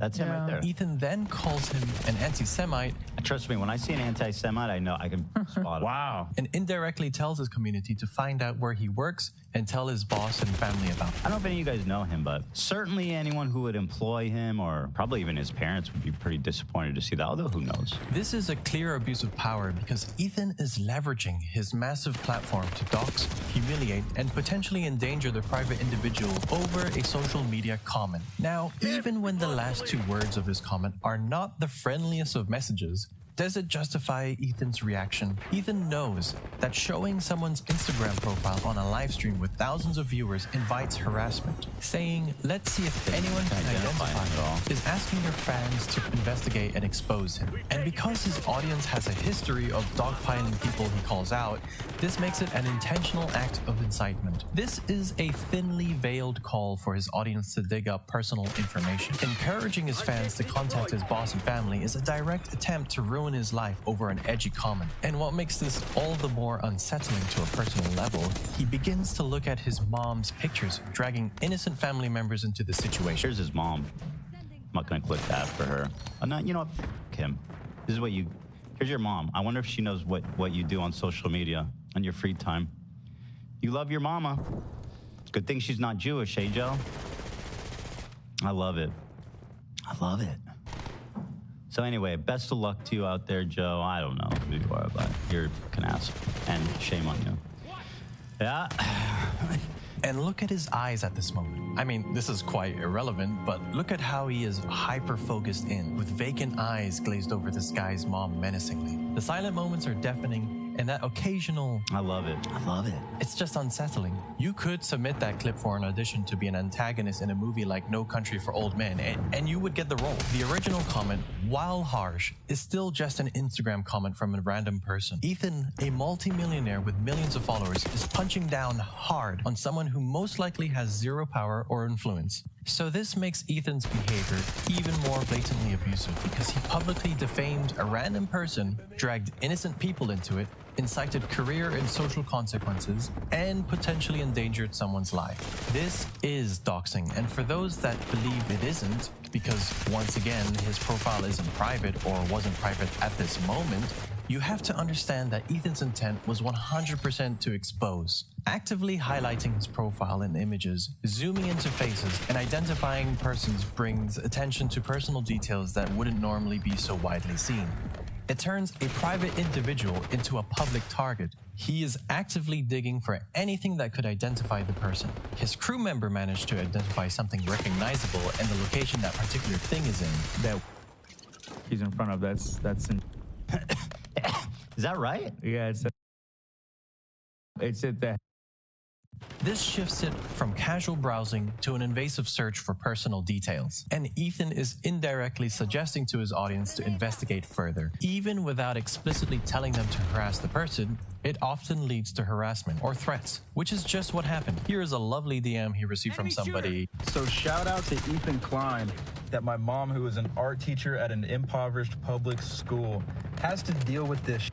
You are truly the morally superior YouTuber. See, the power imbalance here also creates a culture of fear. The person he just doxed has below 200 followers, just an average person. Ethan has millions of followers on a variety of platforms. When someone like Ethan calls attention to a regular person like him, the regular person faces unprecedented levels of harassment they're completely unprepared for. At the end of the day, criticism, especially from a random person online, does not justify exposing their identity or opening them up to mass harassment. Ethan has countless ways to respond that don't involve punching down at someone who lacks the same platform, protection, and influence. Harassment that me and Eli are receiving is just genuinely unfucking comparable. Ethan constantly fights for silencing his critics and for the removal of free speech. One incident took place when Ethan Klein decided that he had enough of the H3 Snark subreddit. r/H3 Snark is a community on Reddit dedicated to criticizing and discussing Ethan Klein and the H3H3 podcast. It focuses on calling out hypocrisy, controversies, and questionable behavior by Klein and his podcast crew. Members of the subreddit often analyze his statements, business practices, and legal disputes, sometimes with a critical or sarcastic tone. Can you find hateful comments on there? Probably. But you know where I found tons of hateful comments without even having to scroll down much? This place. This freedom of discussing such topics would soon come to an end when Ethan posted this on his Instagram story. I can't wait till I find out who the snarkers are, because I'm gonna sue them. He threatened to sue the mods of the subreddit, claiming defamation and harassment. Listen, guys, at this point, you're totally fucked. Here's the thing. There's a subpoena that's going to come. You can't erase your data. Even if you didn't log in, we're going to get your IP address. We're going to find out your information. We have forensic, digital. It's all part of a lawsuit that's going to drop in about 3 weeks that you guys are going to fucking love. I cannot wait. I am so excited. I am giddy to share this with you guys. But let's be real. This isn't about justice. It's about control. Legal intimidation isn't a new tactic for Ethan. These are average Reddit users like you and me. Imagine being so insecure about internet criticism that you'd rather use your money and legal team to shut people up instead of just ignoring it, or maybe reflecting upon it.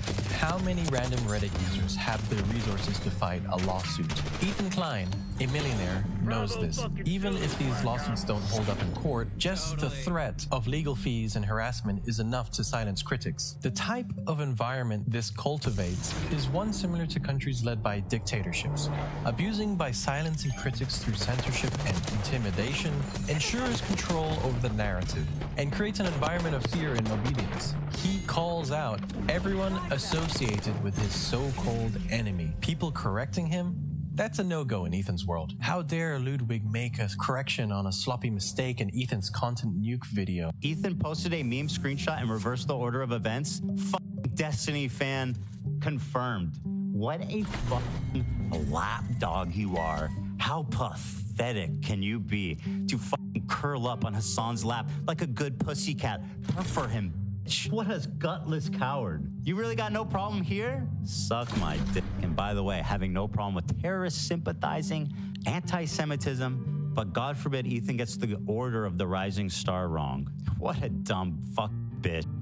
So that's Ludwig for you. He's a hypocrite, of course, obviously. I mean, who isn't, right? We all might be a bit familiar with Ethan Klein not liking Hassan. And because he wants everyone to not like Hassan as much as he does, he deliberately misinforms in order to fuel a narrative. One of those narratives that he wants everyone to believe is that Hassan is a terrorist sympathizer.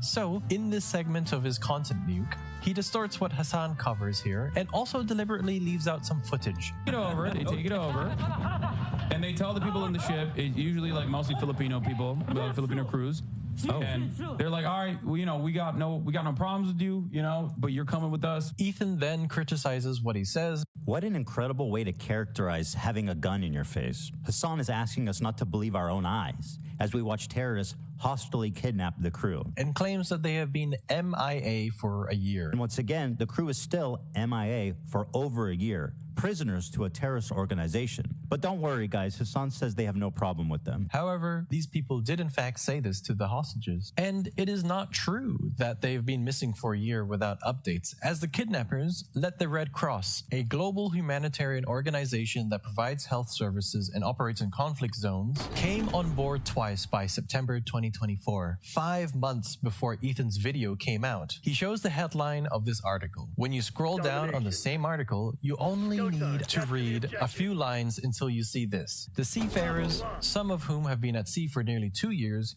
have been held against their will with only limited contact with their families, friends, and loved ones. Their location was known and their well-being was kept updated. This information isn't hard to obtain. All hostages were released alive 1 week and 2 days before Ethan published his content nuke, which is plenty of time to fact-check your hardly worked-on information bomb. Why didn't he know or correct it? It kind of looks like he doesn't actually give a shit about the movement itself and is just interested in making Hassan look bad. Next claim is that it's owned by an Israeli company. It's not. It's being chartered by a Japanese company, and the boat's owners are registered in the Isle of Man. Not true.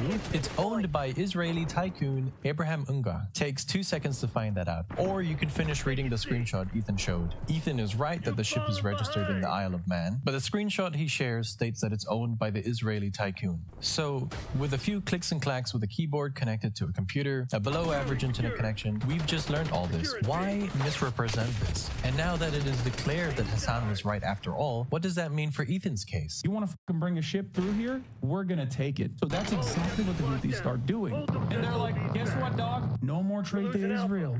If you are sending ships into Israel, if you are owned by an Israeli subsidiary, if you're owned by an Israeli corporation, we're going to take over your ship. Guess what, bitch? It's our territorial boundary, and we're going to enforce this until you stop doing genocide in Gaza.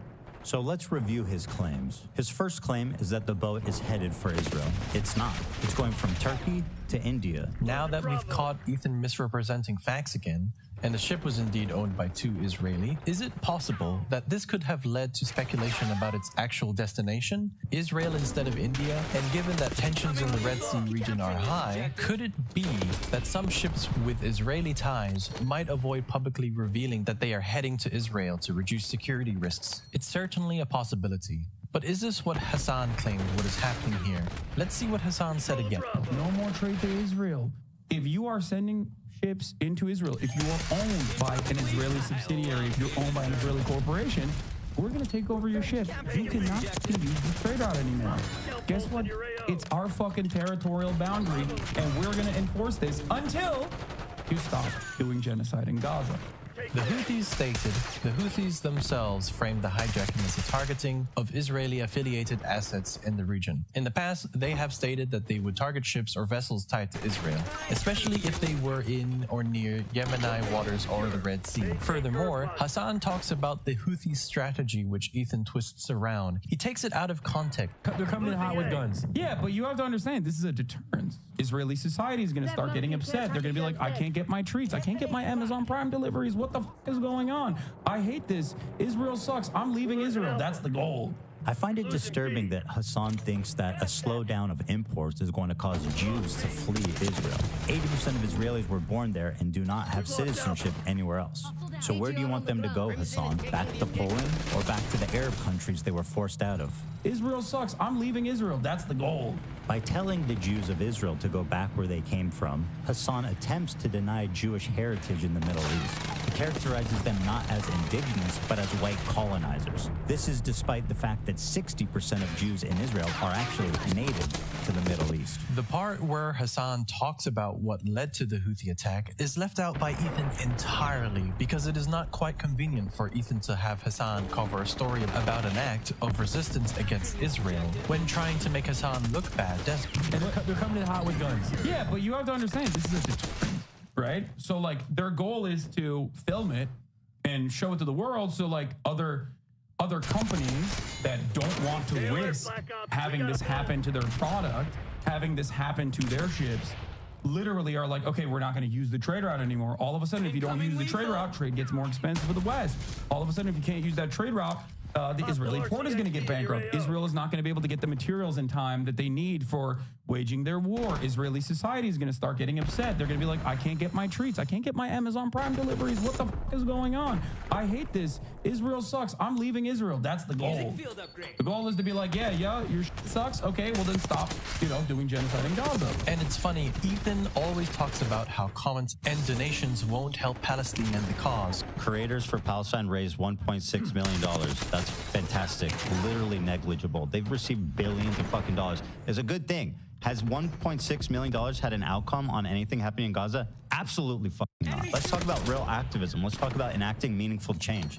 Total fucking failures. Well, I wonder if this is a more fitting way to help the cause for Ethan. Also, here are a couple of examples of ships changing or hiding their route and destination. The Why is Honest, a North Korean cargo ship, was seized by the US in 2019 for attempting to smuggle coal. It had attempted to conceal its route and destination to evade detection. Chinese fishing vessels have been found employing North Korean crews, violating UN sanctions. These crews were concealed and transferred between ships to avoid detection, indicating deliberate misrepresentation of crew compositions and potential destinations. Ethan wraps up this section by trying to take away the legitimacy of Hassan's words.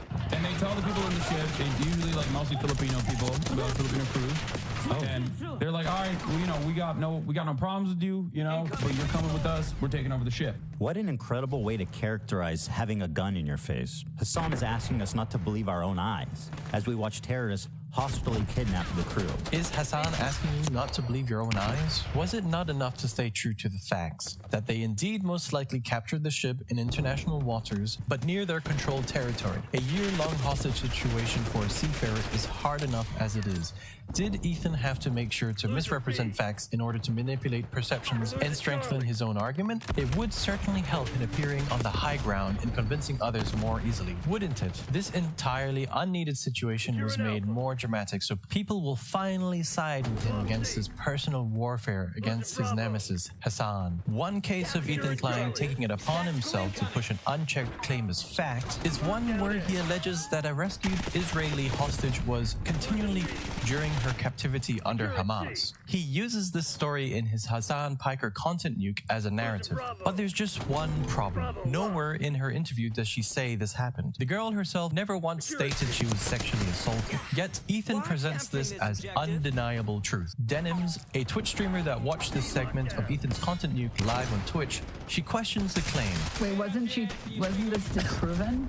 Was this clip from her disproven? Is he going to play the clip of her? This clip of her. But Ethan, instead of reassessing facts and claims, he reacts. How do you disprove firsthand testimony? First of all, she's a bitch.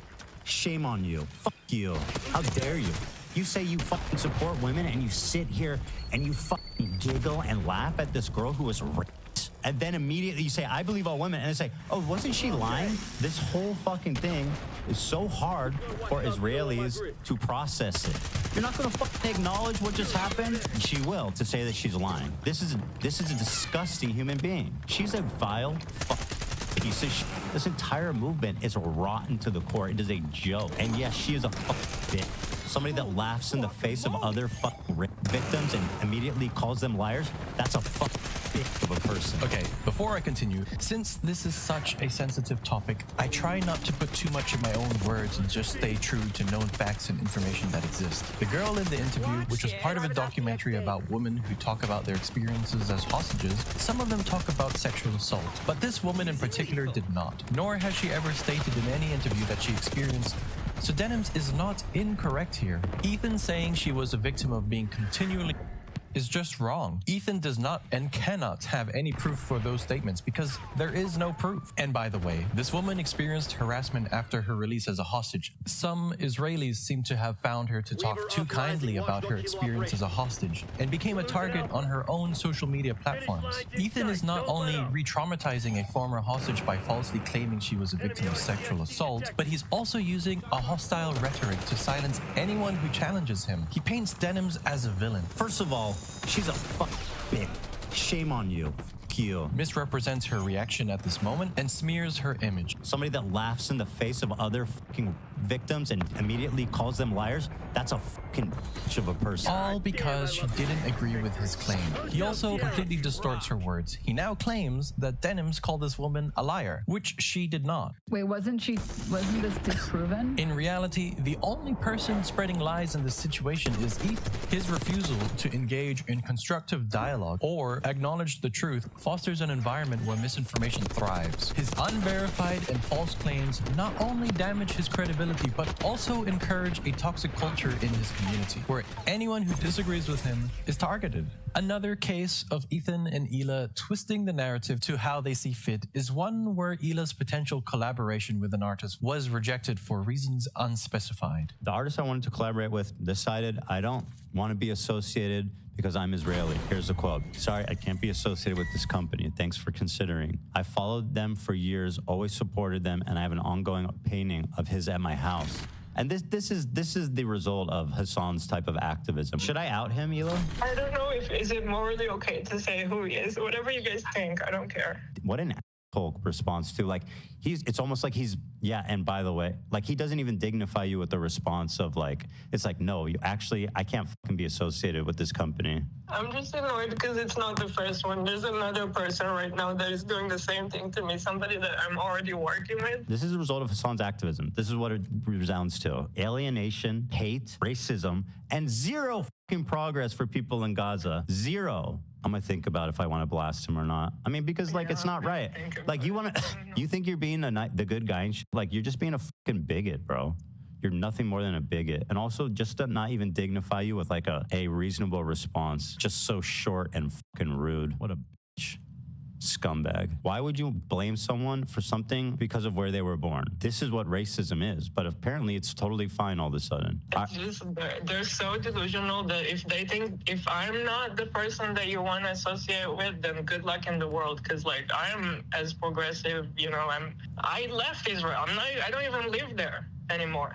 I should be your model Jewish person. Like, why are you talking I should be your best friend. Instead of addressing any potential reasons or questioning why this response was received, Ethan and Hila spun the entire situation into an attack against Hila for being Israeli, straight into playing the victim card when a situation doesn't suit them. Let's read what exactly the message said again. I'm sorry, I can't be associated with this company. Thanks for the consideration. Is it maybe possible the brand's rejection had nothing to do with Hila's nationality?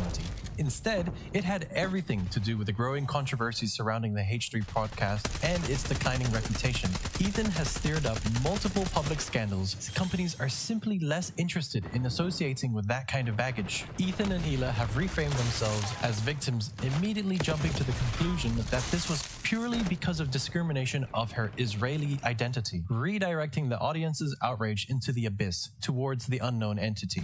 According to Ethan and Hila, anyone who disagrees with Israel's actions is automatically an anti-Semite, ignoring the fact that political criticism and discrimination are not the same thing. This rhetoric is dangerous because it shuts down all discussion and labels legitimate concerns as bigotry. Ethan and Hila are creating a culture where no one can question him without facing extreme backlash. They twisted the company's entire short message to the narrative that they are victims and Israeli, despite the reality. There is also a pattern that keeps repeating. Ethan keeps getting facts wrong. Ethan confidently presents something as fact only for it to be corrected, and instead of taking a moment to verify, his first instinct is to go on the attack. Rather than taking a correction with humility, Ethan's response is often aggressive. He insults the person. I have decreed, let it be known, that Denims is a dumb f***ing bitch. Calls him names. What a f***ing lapdog you are. How pathetic can you be to f***ing curl up on Hassan's lap like a good pussycat? Or for him. Then, after the barrage of insults, sometimes, not always, Ethan realizes he was actually wrong. She is an ex-Destiny orbiter. In fact, it's rumored, I'm pretty sure that they had a sexual relationship. I don't know why I thought that. I swear I read that somewhere, but that's okay. My bad. Apparently she did not have sex with Destiny, although it... I spoke out of turn. She did not have sex with him. She was friends with him. She benefited from him. She did not have sex with him. That is a fact. So, I know I should apologize once again to Denims, the dumb fucking bitch that I hate. Just because I was wrong about her sleeping with Destiny, I spoke out of turn there, and I apologize for that, even though I despise her for every other conceivable reason. Is there anything else I should emphasize? This kind of behavior has real consequences. Not everyone watches every episode, and by the time Ethan admits he was wrong, if he ever does, his audience may have already clicked off the video, missing the entire part where he confirms that he was incorrect after all. The person bashed is left dealing with the fallout. The reputation is stained, and many of Ethan's viewers will never even know that he got the facts wrong in the first place. When you have a platform as big as Ethan's, you have a responsibility to get things right. But instead, he repeatedly spreads false information, attacks those who correct him, and barely acknowledges when he's wrong. You got got. You got there. But I mean, like, ultimately, I still feel like it's not that material, considering, again, that she was nominated once and won. Yeah, you used the wrong image. And you reversed the years, which, again, I do agree, slightly makes it worse, the way that you presented it versus reality. I disagree. His audience, whatever he may have left, trusts him. But misinformation combined with aggressive responses to correction creates a toxic cycle where the truth often takes a backseat to entertainment. If you're going to critique others, you need to hold yourself to the same standard. Getting facts wrong happens. But how you handle corrections say everything about your integrity. The way Ethan treats his mistakes, especially when it involves publicly bashing innocent people, sets a dangerous precedent for how online discourse functions. Also, when he admits he was wrong, he always has to deflect by pointing out something he thinks the other person got wrong. She was the victim of the crime of Atriarch and the recipient of my inappropriate joke, okay? My problem is with Ludwig being a spineless coward of a human being. He can't just take accountability and leave it at that. And on top of that, he usually downplays the significance of his mistakes. Do you think that's a meaningful distinction? And what happens when someone responds to his Instagram stories and live stream content? He downplays what the person on the other end receives. I'm 100% against anyone calling CPS on YouTubers they don't like. 48 hours after being harassed by Ethan Klein. Bitch, it's not harassment. Grow up. These people are so pathetic. And as usual, expect twisting things around to make the other person look bad. You choose to participate in a snark Reddit page with your name on it, and then it's a problem that Ethan points it out. I'm sorry. It's The interview bad empanada, bro. It's graceful to participate in a snark page. Yeah. It is. And I think it's Ethan is allowed to point it out. And also, and if that's too much for you, maybe get off the internet. Right. And or at least maybe don't work for a reputable company like Red and Link. Okay. You don't deserve to work there. But Ela knows. Ethan did not only point out a Reddit post that speaks critical of Matt, he also posted this, and this, and this, and this, called him evil and a piece, and went on and on, making sure everyone and their mom has heard of where Matt works. Why did Ethan do this? Well, Ethan says it himself. And I think he should be fired, frankly. And I hope he is fired, because he's pathetic. She would tell her friends to back off. Isn't the whole point that you are saying difficult things, that you're taking the difficult stance? You're not, it's not about going along with the crowd and being like, I hate racists, guys. Aren't we all the best? It's about actually fucking doing the right thing when it's difficult to do. Yeah. I mean, go back to the civil rights. You think that the people who are like the white kids who are protesting with the black students, you think that they were just like not risking anything? Ethan has faced criticism, sure. But let's not confuse criticism with actual systemic oppression. To equate someone disagreeing with your podcast to the struggles of a marginalized group fighting for basic human rights shows a serious lack of understanding. So here's the real question. Where does this end? How far does Ethan get to go before people finally say enough is enough? How many people will be harassed, misrepresented, threatened, or dogpiled before he's held accountable? Because at this point, it's not about defending himself. It's about controlling the conversation by any means necessary. And the longer this continues, the more obvious it becomes.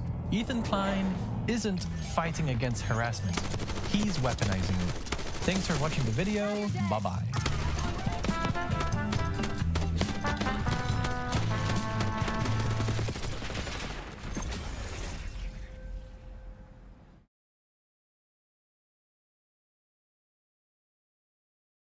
I may be just totally off my rocker, but I was just out walking my dog, and I came across some bones that looked to me to be human. He had been dismembered. Oh, my God. Okay, and I like I said, there was apparent saw marks.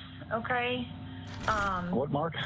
Saw. Saw. When a human spine is discovered by a woman walking her dog in Mercer County in January 2016, it launches an investigation that will take years to unravel.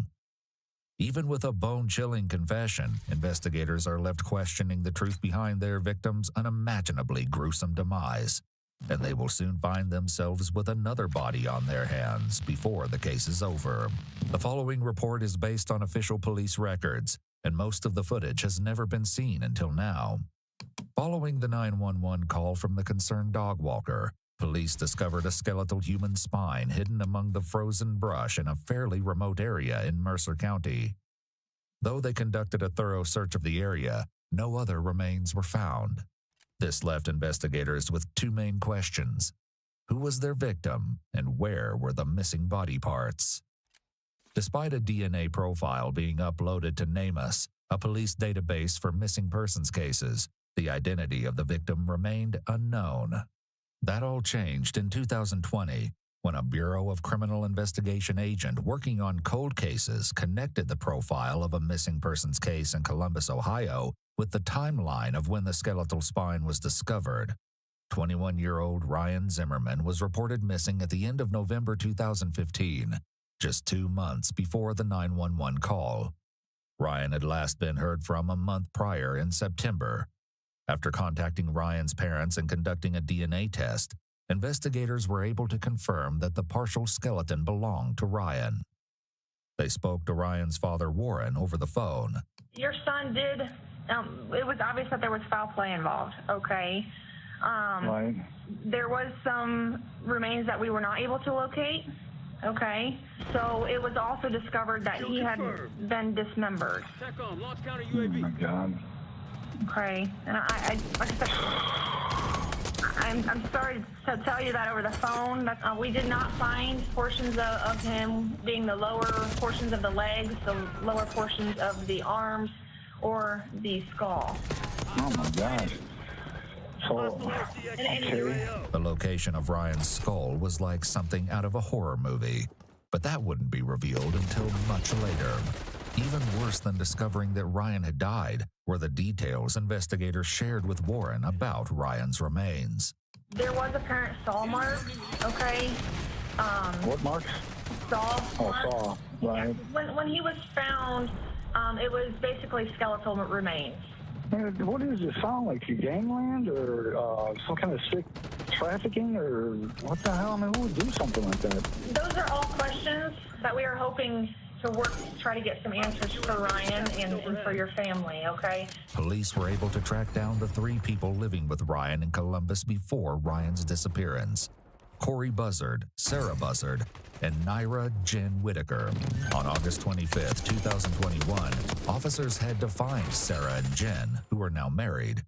After moving out of the apartment they shared with Corey and Ryan, they now live at Sarah's mother's house. What will unfold shortly is a twisted and unpredictable case. one that is far more disturbing than anyone anticipated.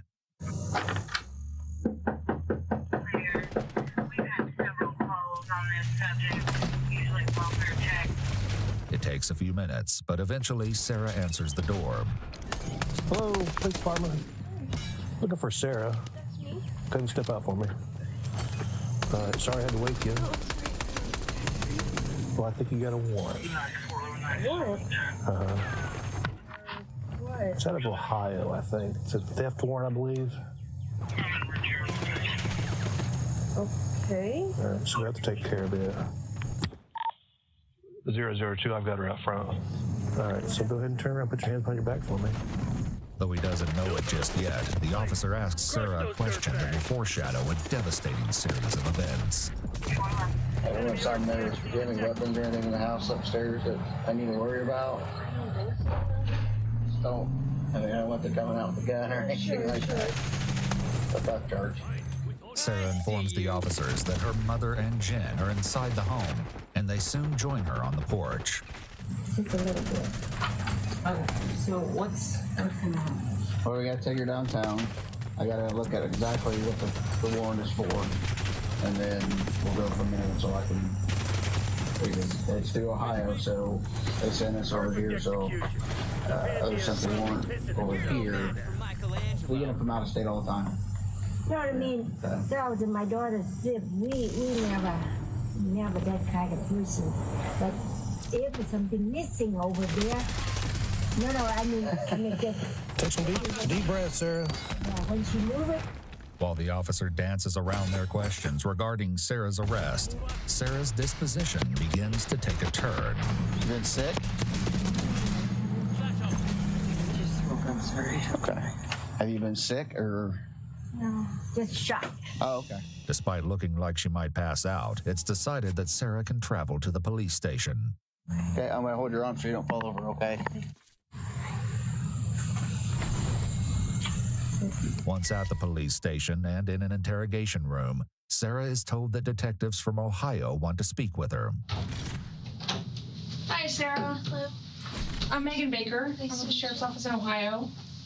I'm Rick Ward. Hello, Sarah.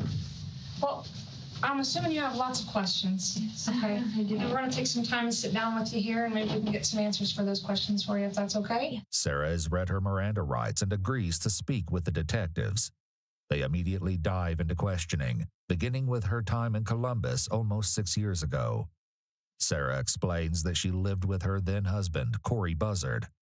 While married to Corey, Sarah had also started dating Jen, who was transgender.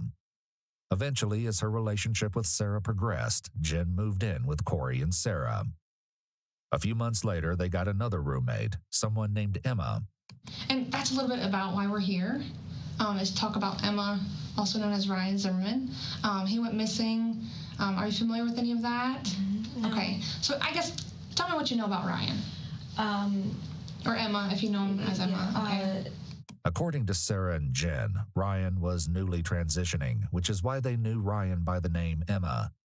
However, this claim hasn't been substantiated or verified by any members of Ryan's family. It's a little bit of a touchy subject. My husband at the time had sexual interests.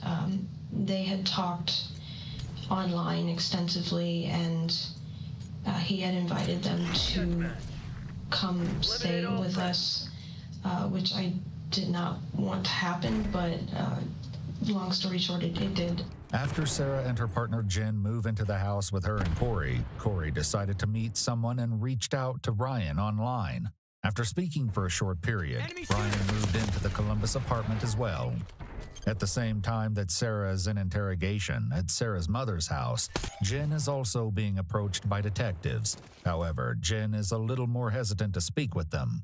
What seems like it may be a simple conversation about Sarah's apparent arrest for theft will soon have a nightmarish outcome.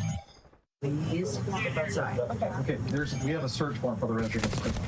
Okay, so we're not stepping outside. We're working a missing persons case in Ohio. The Ohio Attorney General's office has a task force with missing persons. Okay. And Ryan Zimmerman lived with you guys in Columbus in 2015 with you and Sarah and Corey September 2015, right? And he's missing. And you guys were like the last people to see him. After clarifying that Ryan also went by the name Emma, or M, Jen remembers briefly living with Ryan. The investigators will often switch between referring to Ryan as Ryan and as M or Emma. After only living with Corey, Sarah, and Jen for 2 months, Ryan was asked to leave. Sarah claims that Ryan and Corey's relationship ended, and Ryan never found a job, which was part of her agreement to allow Ryan to stay in the apartment. Because of this, Corey told Ryan to leave, and Ryan planned to leave on September 25th. This timeline correlates with the last time anyone heard from Ryan. I know that they had tried to plead with me to give them another chance, but I said that I'd already given too many chances and that it was Corey's call, ultimately. And I remember them packing, and either I went to the store, I was in a different room, I don't remember, I can't quite remember. Who was on home at the time? I was, Corey was not, and then my girlfriend was over, so we might have been in the living room. I honestly, I don't remember. Okay. I just know that 1 minute Emma was there, and then the next he had just left. Okay. Did you see him leave? Like pull away in a vehicle or something? Somebody pulled up and he got in the car and drove off. I thought that he might come back because he did leave his car, but he didn't come back, and then we didn't hear from him again. There will eventually be troubling discrepancies in Sarah and Jen's stories. The detectives at Sarah's mother's house asked Jen a follow-up question about Ryan's vehicle. What kind of car did he have? Did you have a light in the car? You were never in his car? Okay. Had you ever driven it? Yes. Okay. To the store or something, or what did you drive? To a gas station. I couldn't get it to start again, so I had to call a tow company to bring it back. But I was embarrassed about it because I didn't really have permission to drive it. So did you drive it while he was still living there? No, this was after he left. Oh, okay. Were you by yourself during this? My girlfriend was with me. Unknowingly, Sarah has just unraveled one of the mysteries behind Ryan's disappearance. Warren, Ryan's father, had been alerted that something was wrong when Ryan's vehicle was found abandoned. Though the license plate was missing, police found some of Ryan's belongings inside the vehicle, along with the keys and a full tank of gas. Warren had taken it upon himself to knock on neighbors' doors to see if they remembered anything useful about the car or Ryan's disappearance. To his surprise, someone did. One of the neighbors said they saw the car get dropped off by a tow truck near the apartments where Ryan was staying with Corey, Sarah, and Jen. And about a half hour later, the Columbus Police Department came and wrote the ticket up and had the vehicle towed. I'm thinking, why would somebody, it was like they wanted it to get picked up. Sarah claimed that she thought the vehicle had vanished because Ryan had returned and took it. What she doesn't add, not yet at least, is that there's an unsettling reason she'd been using Ryan's vehicle that day. Before moving on, the detectives returned to the question of Ryan's behavior before leaving the apartment. Jen reluctantly gives the detectives some background information about the living situation before Ryan left, claiming Ryan was usually in the spare bedroom and was reclusive. Jen believed that Corey regretted asking Ryan to move in with them. That was kind of weird. I guess how weird? Like, was she just kind of clingy? That's the thing, too. I don't know. Emma was so... okay, I have pretty bad social anxiety. Em seemed to have way worse social anxiety. Okay. And how was Em's behavior then? Excessively shy. Okay. Jen also explains the reason for some of the tension with Ryan. Sorry, it's just the anxiety. Sure. I don't like to admit that I am trans, but It was just weird. Corey brought another trans person into the house because that's what they wanted. They had, I shouldn't use gender neutral for Corey because that's confusing. Corey had papers written up about, I forget what he called it, like the trifecta or perfect relationship, but it involved one man, one woman, and a trans woman. And I didn't want any part of that. Sure. I'm assuming that's why they brought M in. I think Ryan was just kind of the last straw for me. Tell me more about that. Why was he the last straw? That was probably one of the biggest arguments that we had to make him that third person. But I obviously didn't agree with that, and the entire time it made me feel like I wasn't good enough. After Ryan apparently moved out of the apartment, Sarah and Corey divorced, and she married Jen soon after. The detectives take a break, and when they return, they will confront Sarah with the awful truth of why they are really there. Enemy shooter. There's some more water.